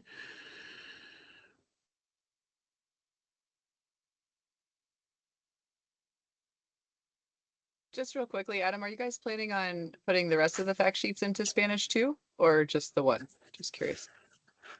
I think we could. We have a pretty quick process at ODFW to, we're, as a state agency, we have a contracted situation where we just use the same company. And then we have some folks in-house that are fluent. So Spanish is one that we can move quicker on, and then other languages, I'm not sure, but I know we've translated in various different languages for signage in the Willamette Valley and other places. So I would say as we need things translated, let's just feel free to reach out and we can help with that. Then our success stories, when working with Quinn Thomas, we identified some key projects, and I think that this is a really good framework for developing future stories and really knowing what to ask of those grant recipients to help us piece together their narrative. So again, Quinn Thomas wrote this. It is useful for if we want to add this to OCRF website, more like a blog piece. But when you scroll down, you do get a little bit of that more information on there. Here's something for social media. So really packaging that up, getting it ready for us. And then kind of on our part to be strategic of when we share this and then how we get it out to a broader audience. This one in particular, since it is bat focused, we're going to try to pitch this here coming up for Bat Week, October 24th. And that's a really, you see a lot in the media, people really focusing on different bat stories. So figured this would be a good one to get out there. They even identified a couple journalists that typically cover natural resource news. So this is pretty handy. And of course, Sarah was out. Sarah Rose, the lead for this, gave you all a presentation a couple of meetings ago, but was out this summer doing the spring and summer doing a lot more research and a lot more work. So we'll hopefully get some more new images from her on that one. Yeah, then the other ones were OHA, really good story there, and then World Salmon Watch and People of Color Outdoors. So those were our 4 prepackaged stories ready to go. Again, taking a look there at the social media style tile that they suggested that we use, and again, we've got the design files and all those, easy to edit.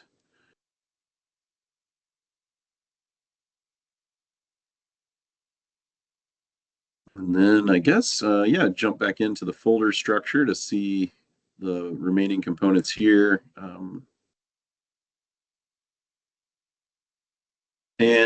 So we've got our newsletter template, again, social media templates. We have those all in design files, really helpful.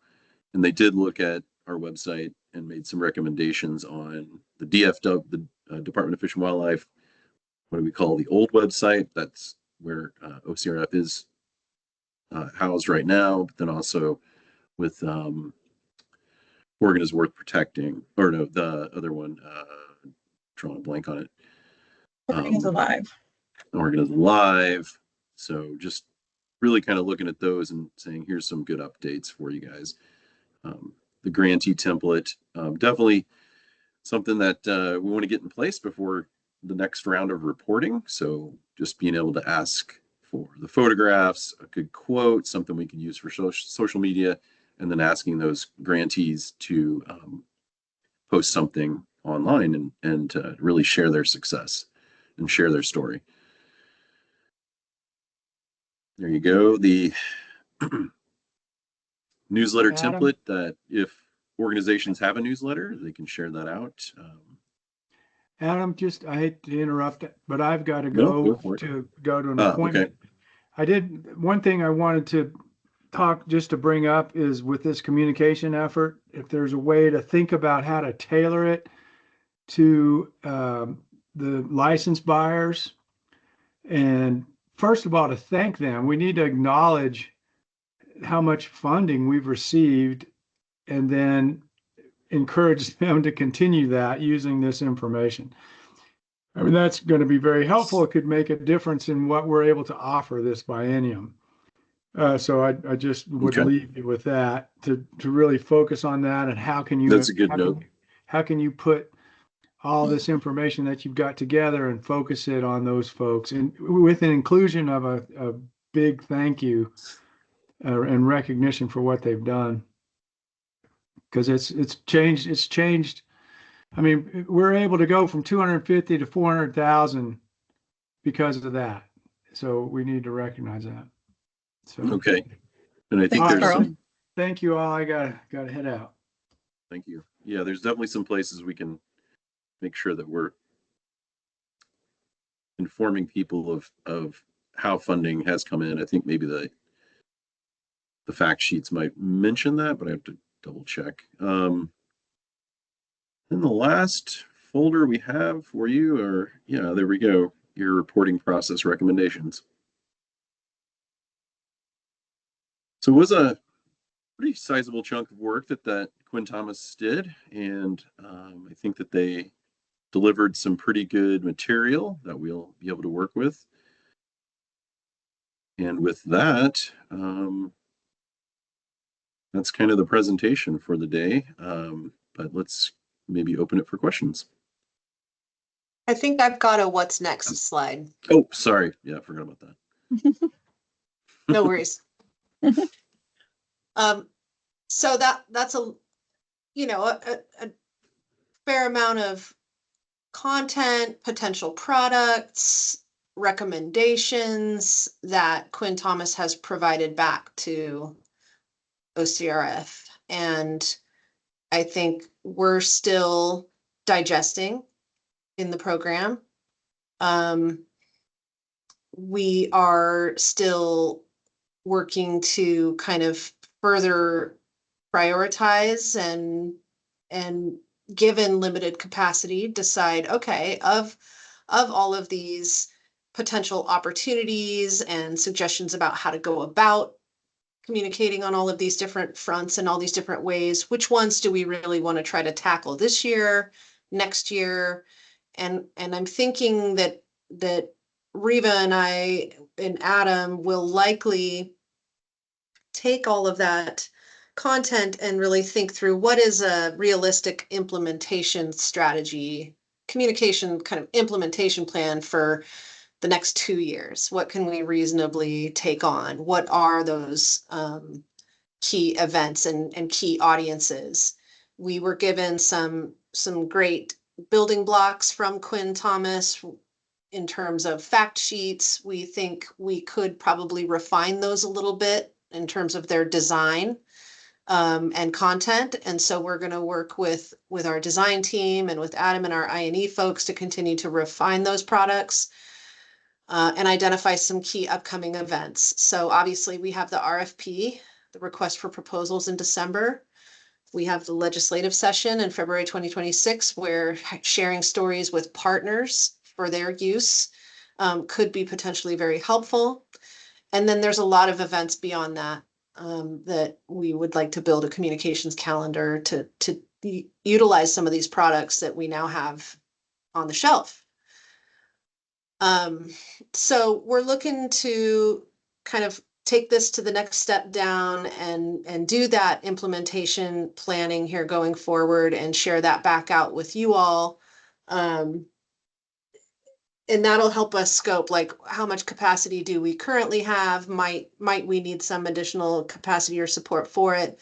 But how do we also keep it nested within those larger strategic campaigns that ODFW is working on related to Oregon is Worth Protecting and Everyone Belongs Outdoors, the 1% for Wildlife initiative that our partners are working on? How do we share OCRF stories in ways that further support those campaigns? So there's still kind of some refinement to be done here, but we have a lot to work with now. And that might be it for the presentation, and I'll turn it back over to Riva and Mauricio. Thank you. Thank you so much, Sarah and Adam. for running through that. I just wanted to, before we open it up for questions, shout out to Tim Grethus, who is online, and for all of his support in getting that RFP process through the Oregon Wildlife Foundation, to then be able to work with Quinn Thomas and for this whole thing to happen. So thank you so much, Tim, and thanks for joining us today for this part of our meeting. Appreciate all that you've done and your partnership. Thank you very much. Appreciate that. Go ahead, Mark Lampart, Commissioner Lampart. Well, you just stole my thunder, Reva. I was just going to do the exact same thing. So thank you, Tim. Thanks to the Oregon Wildlife Foundation. This has been huge. Wouldn't have been able to do it without your support. So really, really, really appreciate it.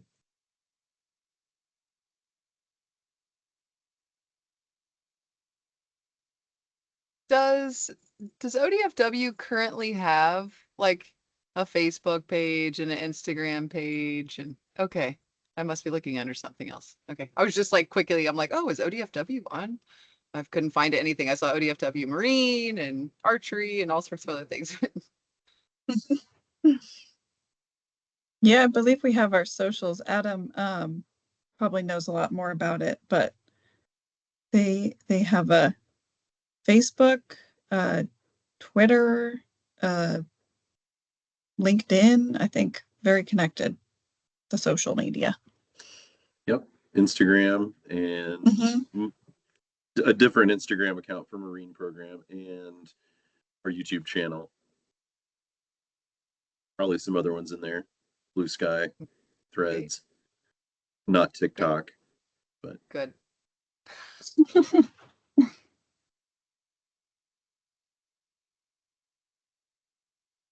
I mean, it's just exciting to see. I feel like it's been a lot of work and a long road from where you guys started to where we are right now. So kudos for sticking in there on a long process, and which is often hard when you don't know what the results will be either.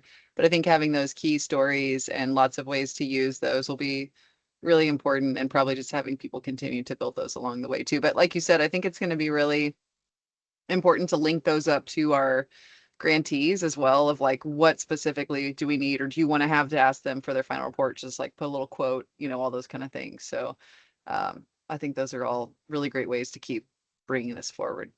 Thanks. Thank you, Kelly.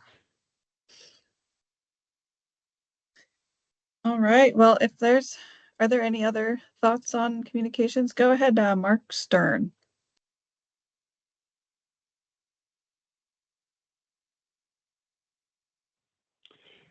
Yeah, thanks, Reva. I think a lot of good material, and Adam, thanks for the presentation there. I think you guys have generated a whole lot of stuff that'll be really useful. I guess I'd encourage you also to think about if there's any sort of no regret actions that could happen maybe sooner rather than later. In my mind, I think of things like, you know, getting a program on Oregon Field Guide. I mean, they feature a lot of the outdoor kind of stuff and the kind of projects we fund, and it'd be just a really neat opportunity to, you know, seed some of our projects or seed the idea with them that they look at our projects to think about when they do it. And I don't think that'd be a big lift on the department, because most of the focus would really go on the project and the project applicant, but maybe something just to sort of get the wheels moving forward here. Thanks, Mark. Yeah.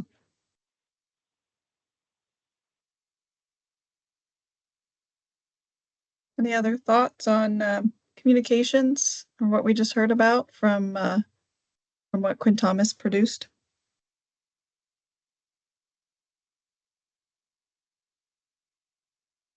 Okay, I'm not hearing any. Well, Mauricio, are you okay with us moving forward in our meeting to the next?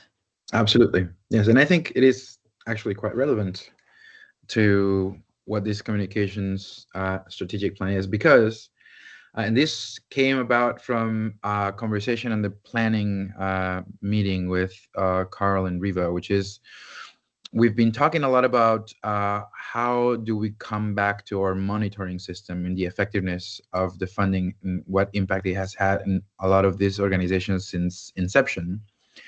And there's been a couple of points that we've touched upon today. the most recent, Sarah, you were talking about like how this story fits in the larger puzzle or the ecosphere of what ODFW is doing in the Everybody Belongs Outdoors, Oregon's Worth Protecting. And we talked about also how light the reporting back to us was. And I think I'm thinking about symbiotic relationships and how this parallel efforts could really sustain each other without having to create more work for anybody. And so I'm not sure that we have created a structure about what this monitoring could be in regards to past projects. But I see that as an opportunity to both create continuity with and cultivating relationships with past grantees and the organizations they represent, and also come in with the intention of leveraging more storytelling that we can bring back to the communications effort, and also as a way to see where we land in the larger map of ODFW and the intentionality in all realms, from conservation, recreation, outdoor equity, and all those things that we've been talking about.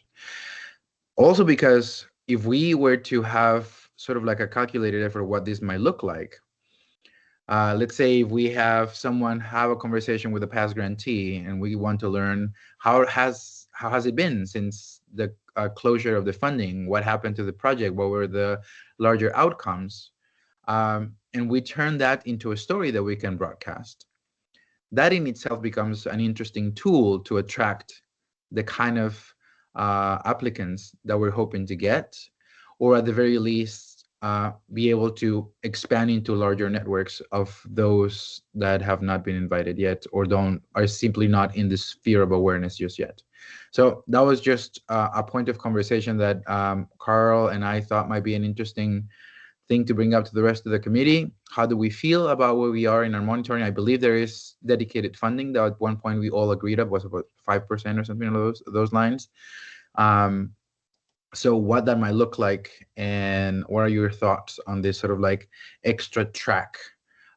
Sort of like take a look at ourselves and the work that we've done and see if it's worth evaluating maybe variables that we have not considered yet. So the floor is open.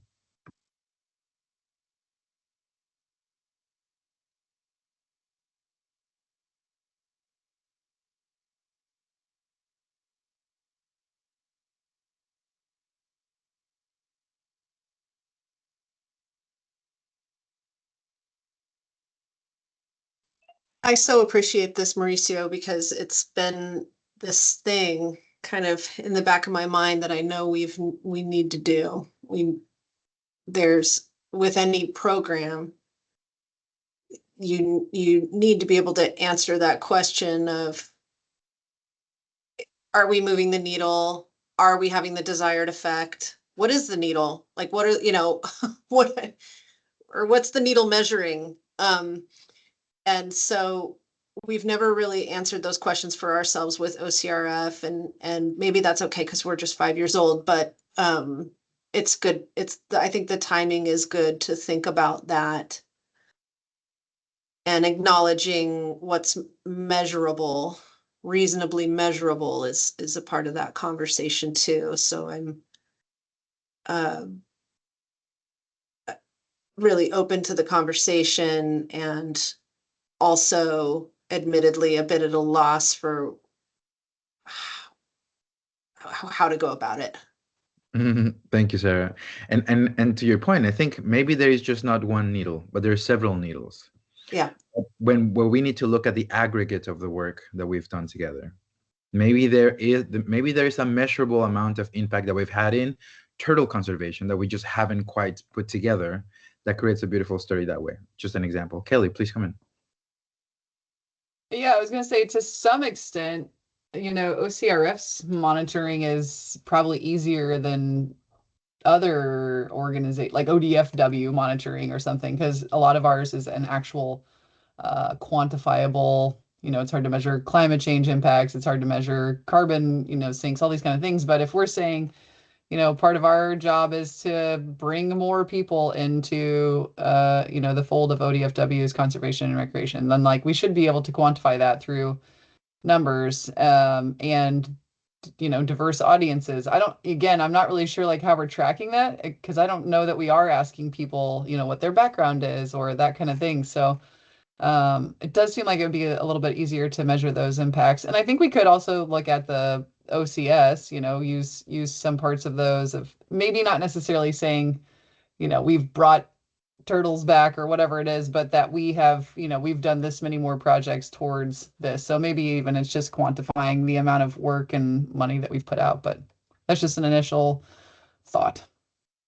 Thank you, Kelly. I think that we probably have data that we can just associate without much, already based on just what the funding went towards. But I think there's more that we could do. Mark, please come in. Well, Mauricio, I'm glad you and Carl and Reva and all were thinking about it, because it's really a hard one to get your arms around, to sort of measure effectiveness of a program like that, when there's a lot of factors influencing all the outcomes that we're interested in, and we're just kind of one small piece of the influencing factors. So I'm not sure I don't have any kind of answer, but I do think it's worth being thoughtful about it.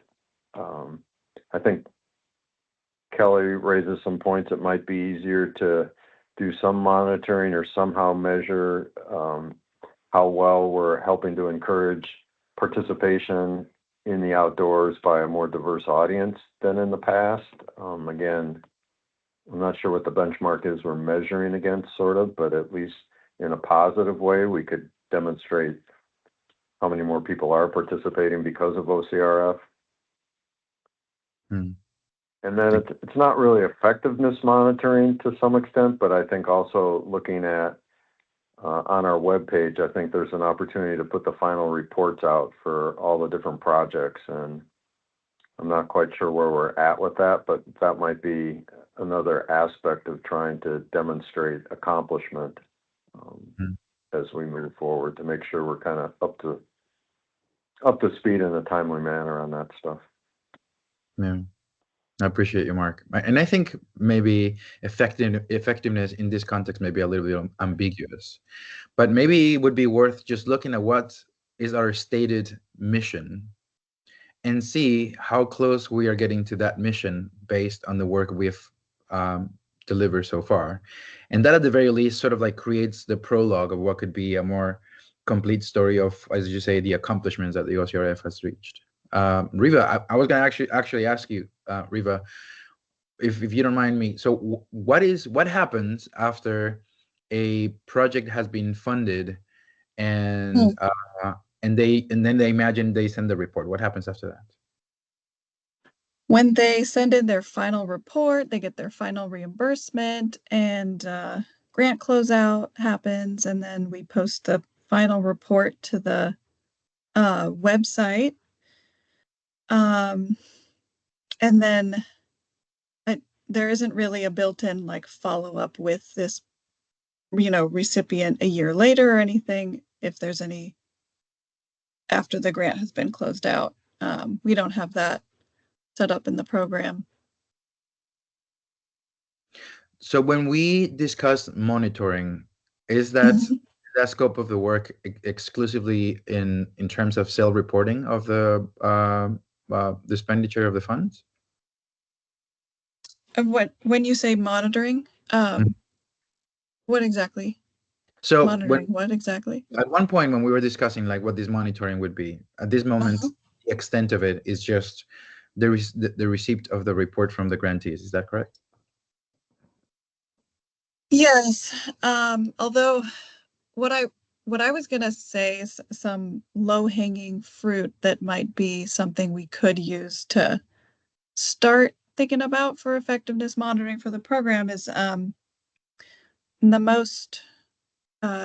past few rounds we have built into the reporting process is they're reporting on their anticipated impact value through their projects, and then at the end in their final reporting, and this is something that we've mirrored with PFA, so we're both doing this in our reporting processes.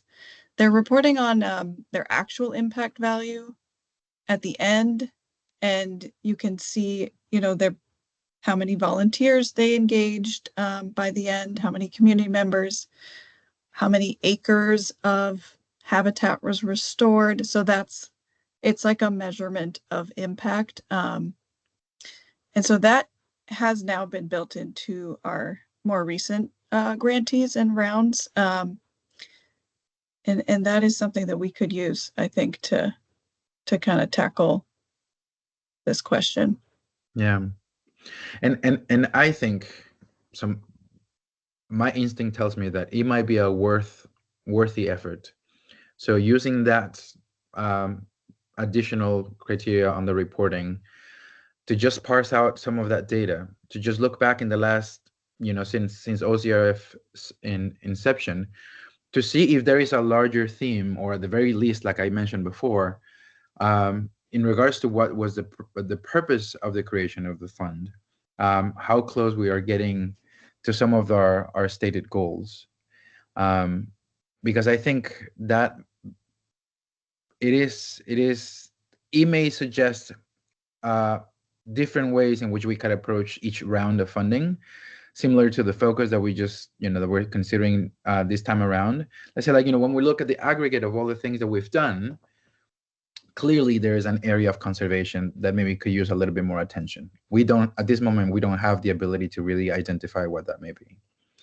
And so if it's data that we already have access to, or is data that could be easily captured, I personally think it would be a nice piece of our overall apparatus to follow back with people that have been granted in years past, to see if there's been any development, and then what contribution did the funding from OCRF has made, because that in itself would make a really beautiful story that could encourage potentially an at-risk area of the scope of the work that we're supposed to be doing to feel more invited to participate. So thank you for being on my TED Talk. See you next year.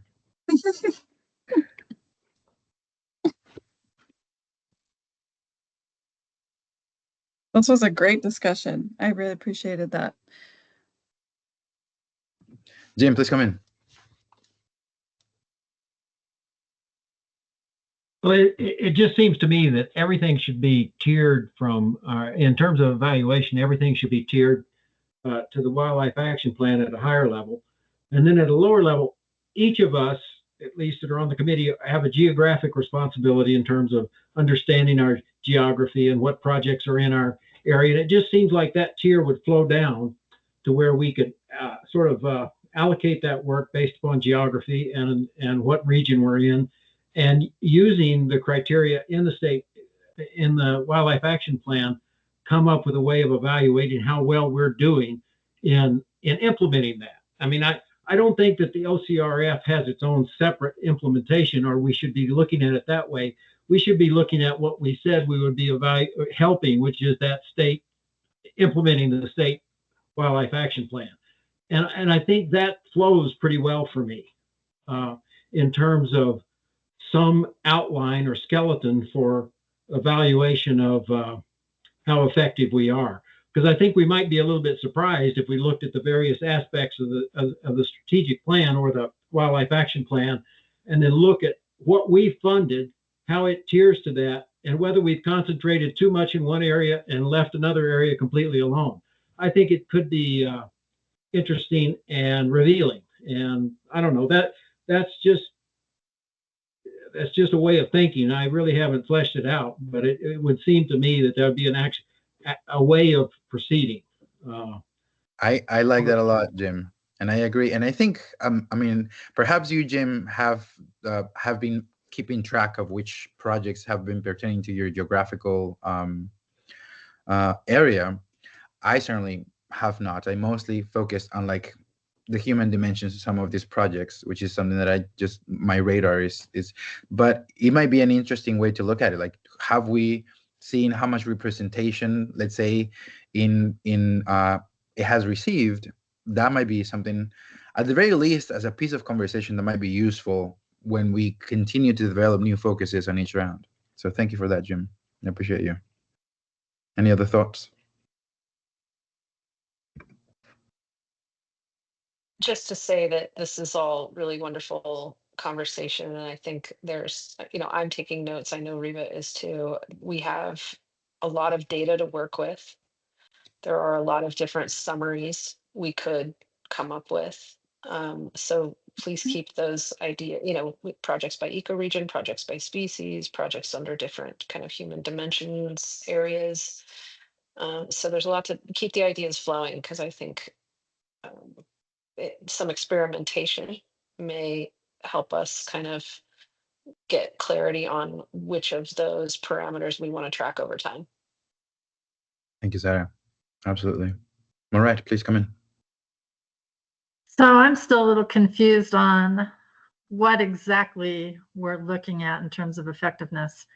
I mean, there's a effectiveness of a certain project. Like, did that turtle habitat project improve turtle habitat?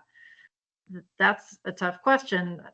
Did we fund did we focus our efforts on a species that was in the conservation strategy? That's an easier one to answer. We funded 47 turtle projects.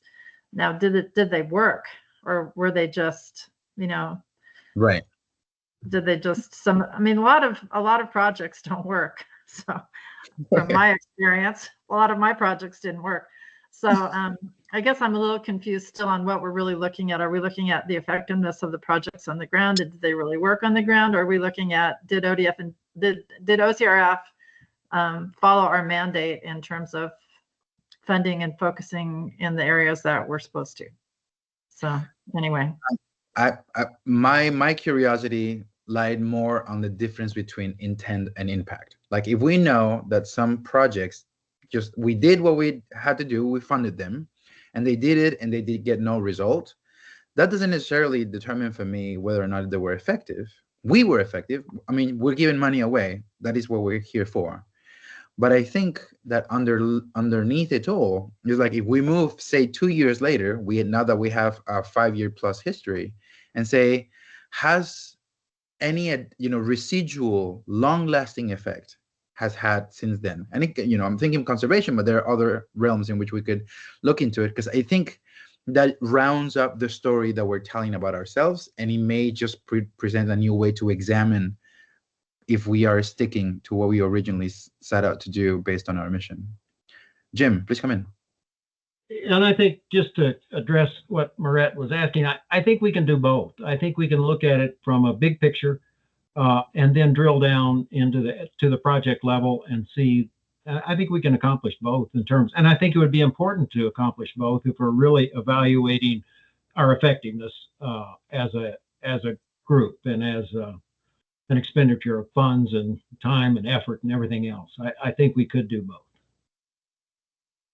Thank you, Jim. I agree. I think that it is always an important endeavor to just re-examine ourselves after time has passed, both on a personal level, but also as an organizational one, just to see if we are essentially on cruise control, or we're trying to maintain a direction and it's true as the original intention was.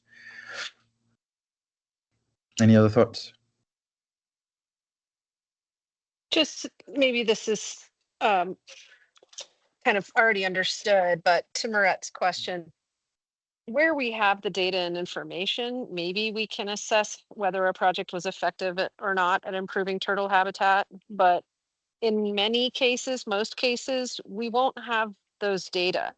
There's not a long-term monitoring requirement, for example, for turtle projects that we're funding through OCRF, and there isn't background monitoring going on, unfortunately, for most of the species. So I'm always a little leery when we talk about effectiveness monitoring in terms of effect on populations or effect on vegetation response, when it's just not something we're actually measuring. So that when I started and I said we just have to make sure that what we're eyeing is actually measurable, that's kind of what I mean by that. And so we can only measure what we're, what's realistic. Right. And I think I personally feel that just the word effectiveness already sort of like makes a very limiting semantic, like, what is effective? I would even call it follow through or follow up. Like, where are we after we showed up and give this money? What has happened? Where are we creating a larger, are we creating the kind of thing that we hoped that we would be doing in the group of objectives that ODFW had when this whole thing happened? And are we, to some degree, also creating synergy with some of the other initiatives that are happening within the department? That, to me, is perhaps the larger picture that maybe Jim was talking about.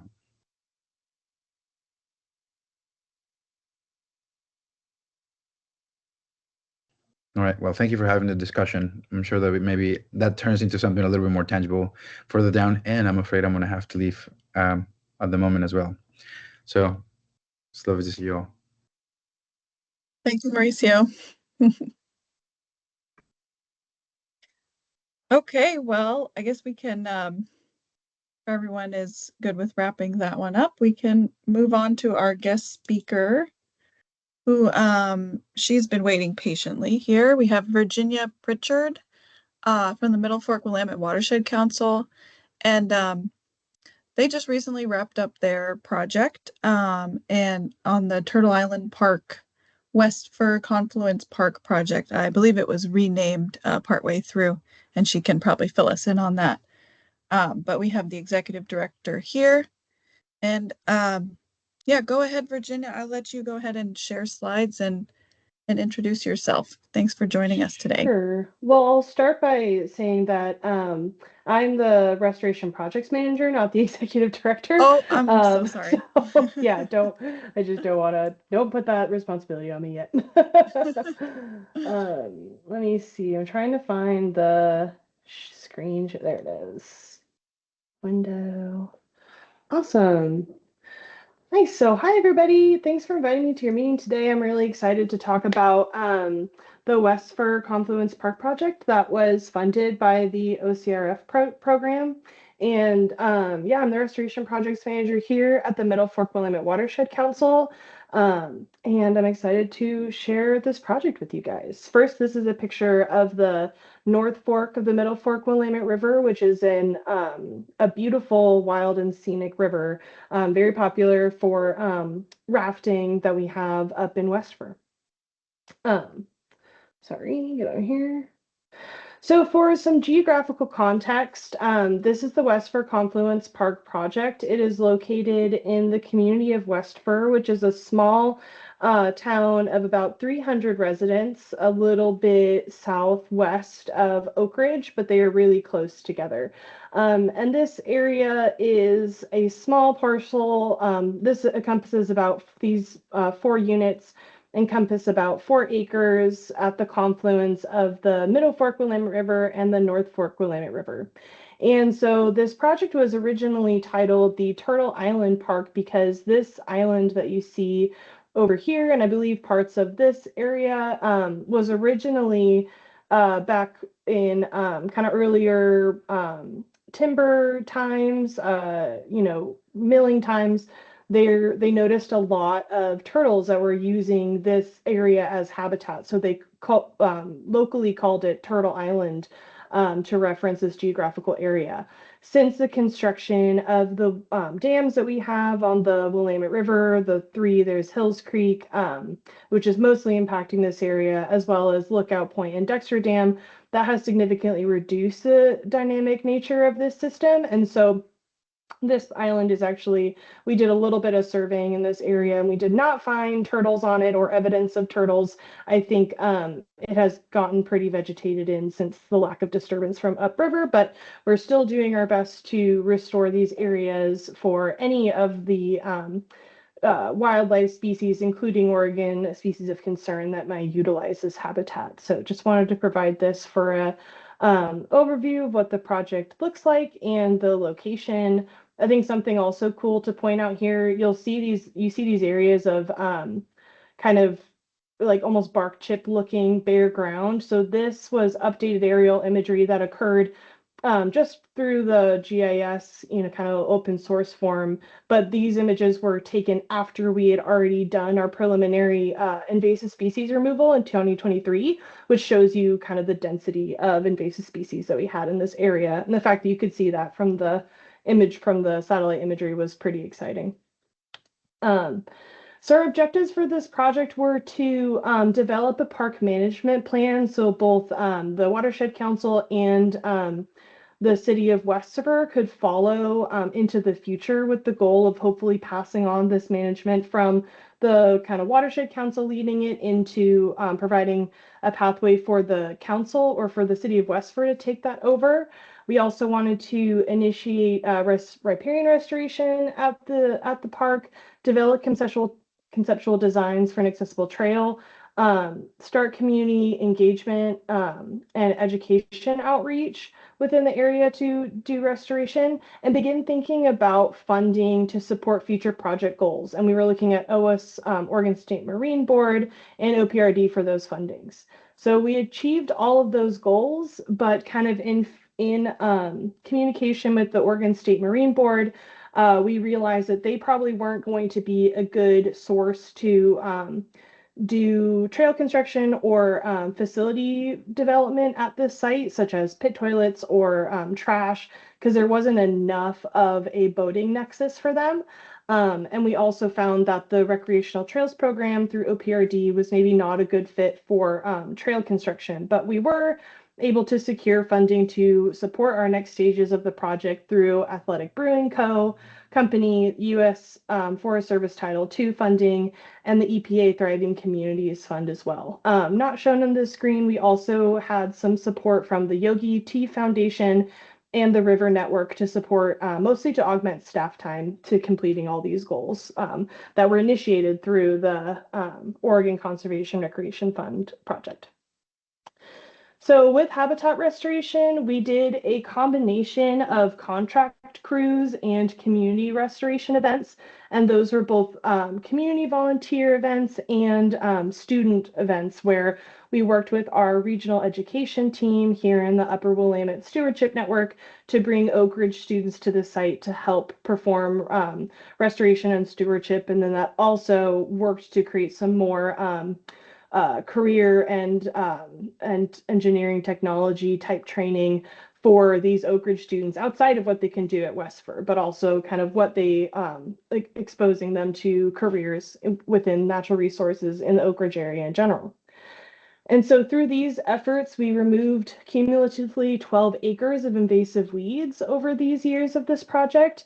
We've planted over 1,000 native plants and spread 32 pounds of native seed. And then, as you can see, we were able to have 14 visits for the contracted restoration crews. Those consisted of our Franco Restoration and the Walama Restoration Project. And for our community volunteer events, we kind of averaged between 6 and 10 participants for those events. And for our student events, it ranged mostly between like 10 to 15, but one time we did get 22 students out there. And so that was pretty exciting to see students engaged on the project.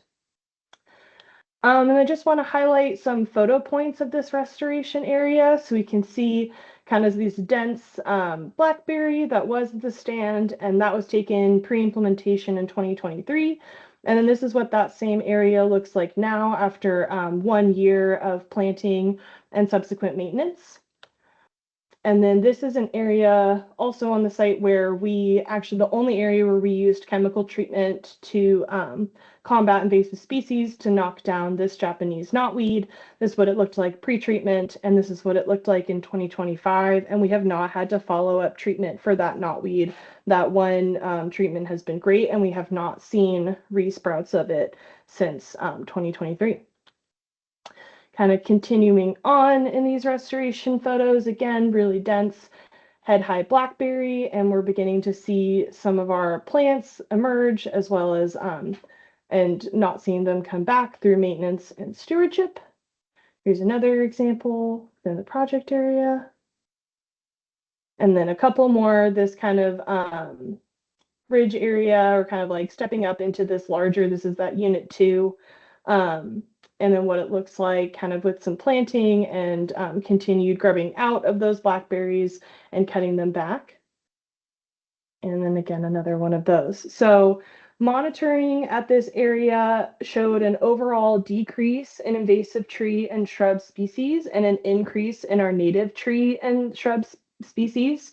We saw a slight increase of native herb cover in some units, and observed a slight decrease in invasive herb and forb cover as well. However, in units 2 and 3, we observed an increase in those invasive herb and forb species. And so our plan to combat this is to seed with some more strong native competitors, such as Medea and Achillea species. So some tarweed and some yarrow, just to kind of outcompete some of those pesky weeds that we're seeing popping up. And we're also going to focus our efforts on native herb and forb planting of plugs in spring of 2026 to kind of combat some of those emergent non-native forbs that we're seeing at the site. We were also able to scope an accessible trail through partnership with Kevin Roll on the Middle Fork Willamette Ranger District with the U.S. Forest Service. So he was able to partner with us and scope out this path for the trail and provide some conceptual designs for an accessible trail through this small portion of the forest. It's proposed to be about 720 to 760 feet along this spot, leading to a deck overview where you can see a nice view of the river from right there. This trail, just to make sure that it's conveying water adequately, but also providing as accessible as we can without paving in this riparian zone. We want to make it primarily out of turnpike, which is with this construction type here, which will have these lead off ditch drains, but where we have slopes that are 5% or less, we'll also provide, and where we need that drainage support, we're going to be making box culverts out of some local stone. There are areas, there's 2 sections of this proposed trail that will require some punch-in features, as well as a small bridge that can be made to the same punch-in specs that we have outlined. And then he also proposed to have this little path here that leads off to this beach, and also boat take out and put in area, and just to avoid any inadvertent continuing of that social trail issue that we were having kind of before thinking about this. Then we want to make sure that they have a path to access this trail so we can consolidate those social trails that are going through the riparian area into one corridor and minimize our resource damage there. So these were our scoped trail features. And this is a pretty brief presentation, but I just wanted to thank OCRF for being the seed funding source for this project. As I mentioned earlier, we were pretty successful in applying for further funding to support this project. So our next steps, which are supported by the Athletic Brewing Company, the U.S. Forest Service Title II funds, and the EPA Thriving Community funds, will support the construction of that accessible trail, the permitting and securing materials for that trail. And that is proposed to be constructed through a combination of contracted and volunteer efforts with Cascade Volunteers and the Oak Ridge Trail Alliance. We're going to continue habitat restoration with both contracted crews and as well as our community volunteers and our students with the Oak Ridge Waters Program. And we're going to continue our engagement with local tribes. We've been in contact with the Eugene Area Silet's office to see what this space can provide for tribal members as a place for resource gathering, potentially ceremony, and definitely for outdoor recreation. And we hope to work with them as well to develop and construct an informational kiosk, which will have cultural, both settler and indigenous touchstones of why confluences are important and why riparian areas are important, to kind of bridge and repair those relationships and understand everybody's connection to this land and to this place. And then we will also look to applying for facility construction funding, likely through the Oregon Recreation Trail Program, to construct pit toilets, bear-safe trash cans, and potentially install some bike racks as well to increase people's ability to get to the site and to help it appear as it's more of a functioning recreation space, whereas right now it looks kind of like a gated, awkward piece of property, but we're doing our best to make it shine and make it better and friendlier for people to use while easing the impact that we can have on our riparian habitat. And I guess to back up a bit and touch upon the name change, which I meant to do at the beginning, but that was when we were initially starting our engagement with our tribal partners. And here in the upper Willamette Basin, we have the Upper Willamette Stewardship Network, which is a collection of watershed councils and a few environmental nonprofits and land trusts that work together to coordinate our restoration efforts as best we can. And part of that is we have a tribal partnership and decolonization forum, which we engage with, and also a tribal liaison who we work with to engage tribal governments and indigenous community members without overburdening them with all of our organizations coming to them at once. So during initial engagement with that tribal partnership and decolonization forum, they recommended that we consider not using the name Turtle Island as it could be seen as culturally appropriative,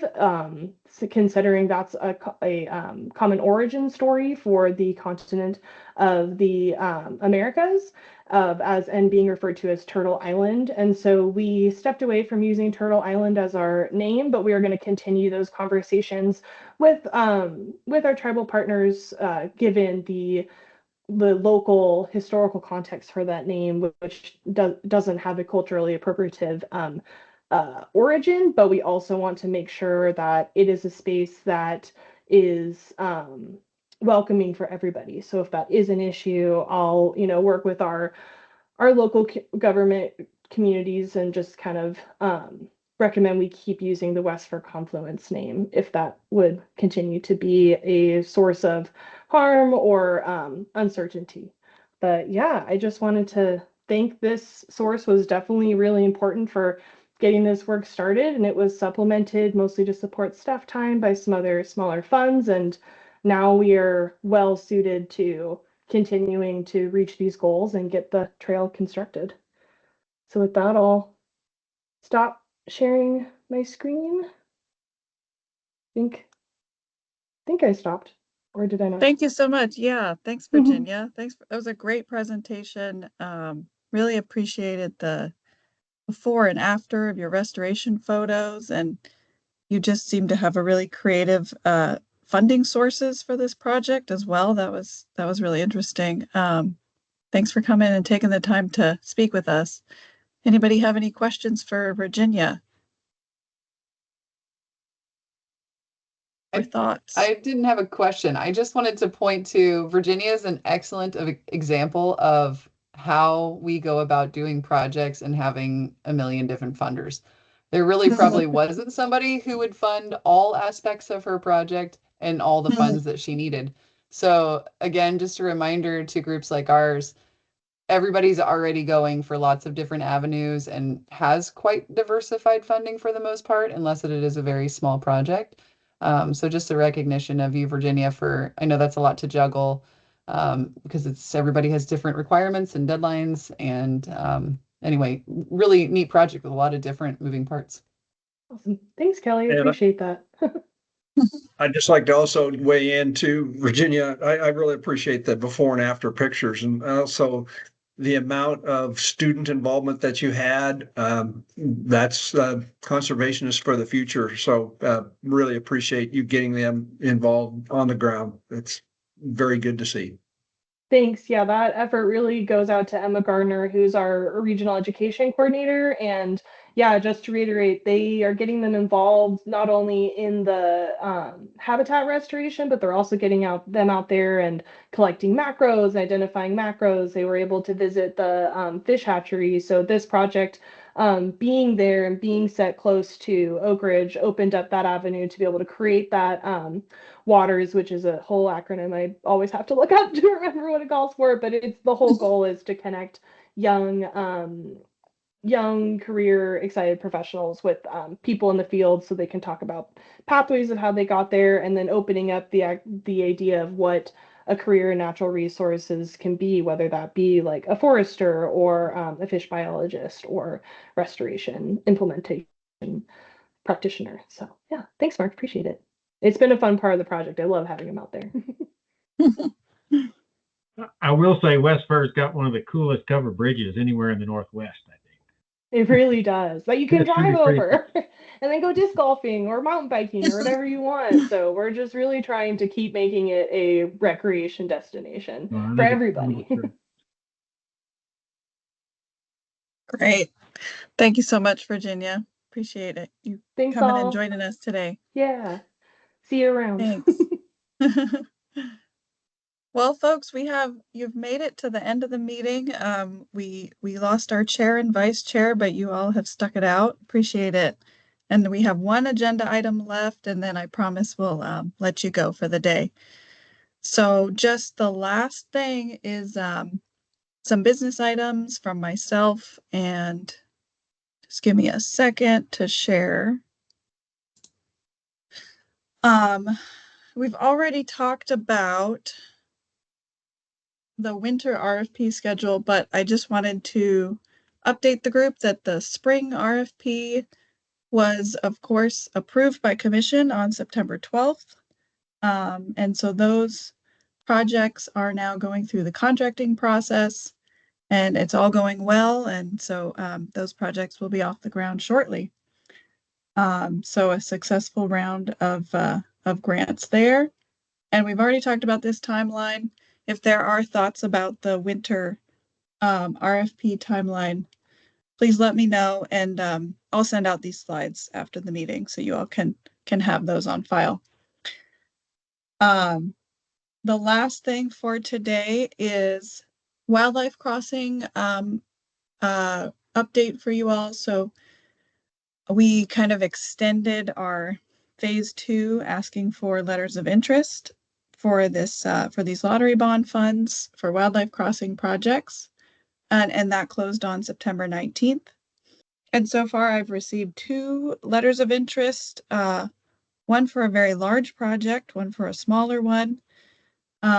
Those still need to be reviewed by our content expert, Wildlife Crossing coordinator, Rachel Wheat, and she's going to evaluate whether those meet the legislative intent and the lottery bond requirements.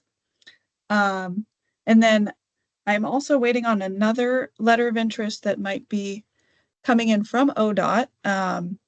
So extended the deadline for them. So we might be getting another project in from ODOT. And then the ODOT funding swap is also still on the table. There's still discussions going on about that.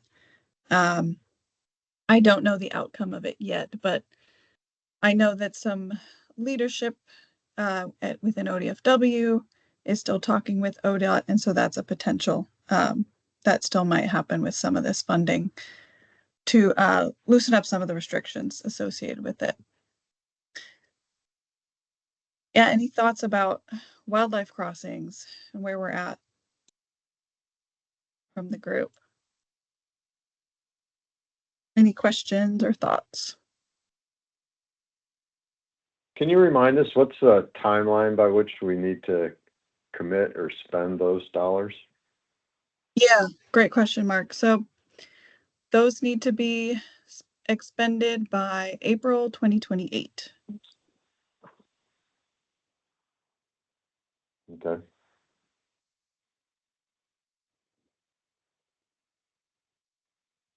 Yep.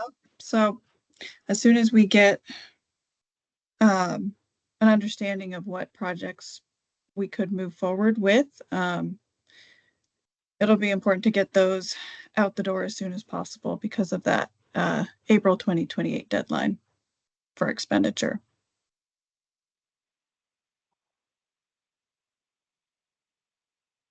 Okay, well, that's what I had to update for the wildlife crossing. Lottery bond funds, and then the final thing for us is for our upcoming meeting is going to be December 2nd, and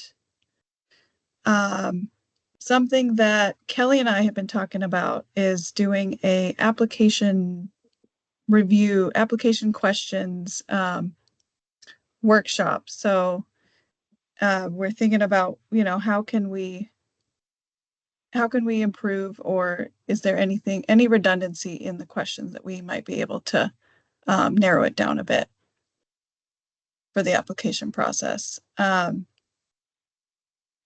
Yeah, Kelly, anything you wanted to add about that? We'll probably be touching base soon about it, so. Yeah, no, I mean, I think the goal is to make the process as clean and smooth for not only the applicant, but for us as reviewers also. What information are we really using, and what are the key things that we need to be looking at in order to make these decisions? Or just even reviewing the, like, do we want to weight certain items more or less, that kind of thing. I think it's just an appropriate time to take a look back at it and see how it's going. Great. Yeah, so we'll have some time at our next meeting to talk about that with the group. And then the last thing is proposal. So is there a question, or was that just an echo? Okay. I spoke with Carl about this and a few committee members as well for next year's meetings, moving to every other month instead of a monthly schedule, because we're moving to one grant cycle per year, and it's probably going to be a more efficient and appropriate meeting schedule. So I have up here some proposed dates for 2026, and with the, caveat that depending on what committee business pops up, we might need to move some of those dates around. But we're looking at moving to every other month. How does the group feel about that? That would be good to hear if people are in support of it. I see thumbs up from Marette. I see thumbs up all around. Okay, great. Thank you so much.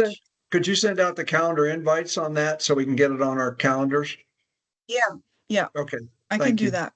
Thank you. Definitely. And again, some of these dates might change, but this is what we're looking at. And so maybe I'm looking at the ones near holidays. I might need to move out some of them by a week, depending on if I think it might be too close for some folks with holiday schedules, but I will send those out. All right, that's all I had, everybody. I think we can wrap up for today. Thank you all so much for the discussion and for taking the time. Really great discussions today around effectiveness monitoring and your grant cycle offerings. And so I'll be working on the RFP guidance with Sarah, and we'll send those out to you guys for your feedback. And we will plan to see you in December at our next meeting. Sounds good. Thanks, everybody. All right. Thanks all. Bye now.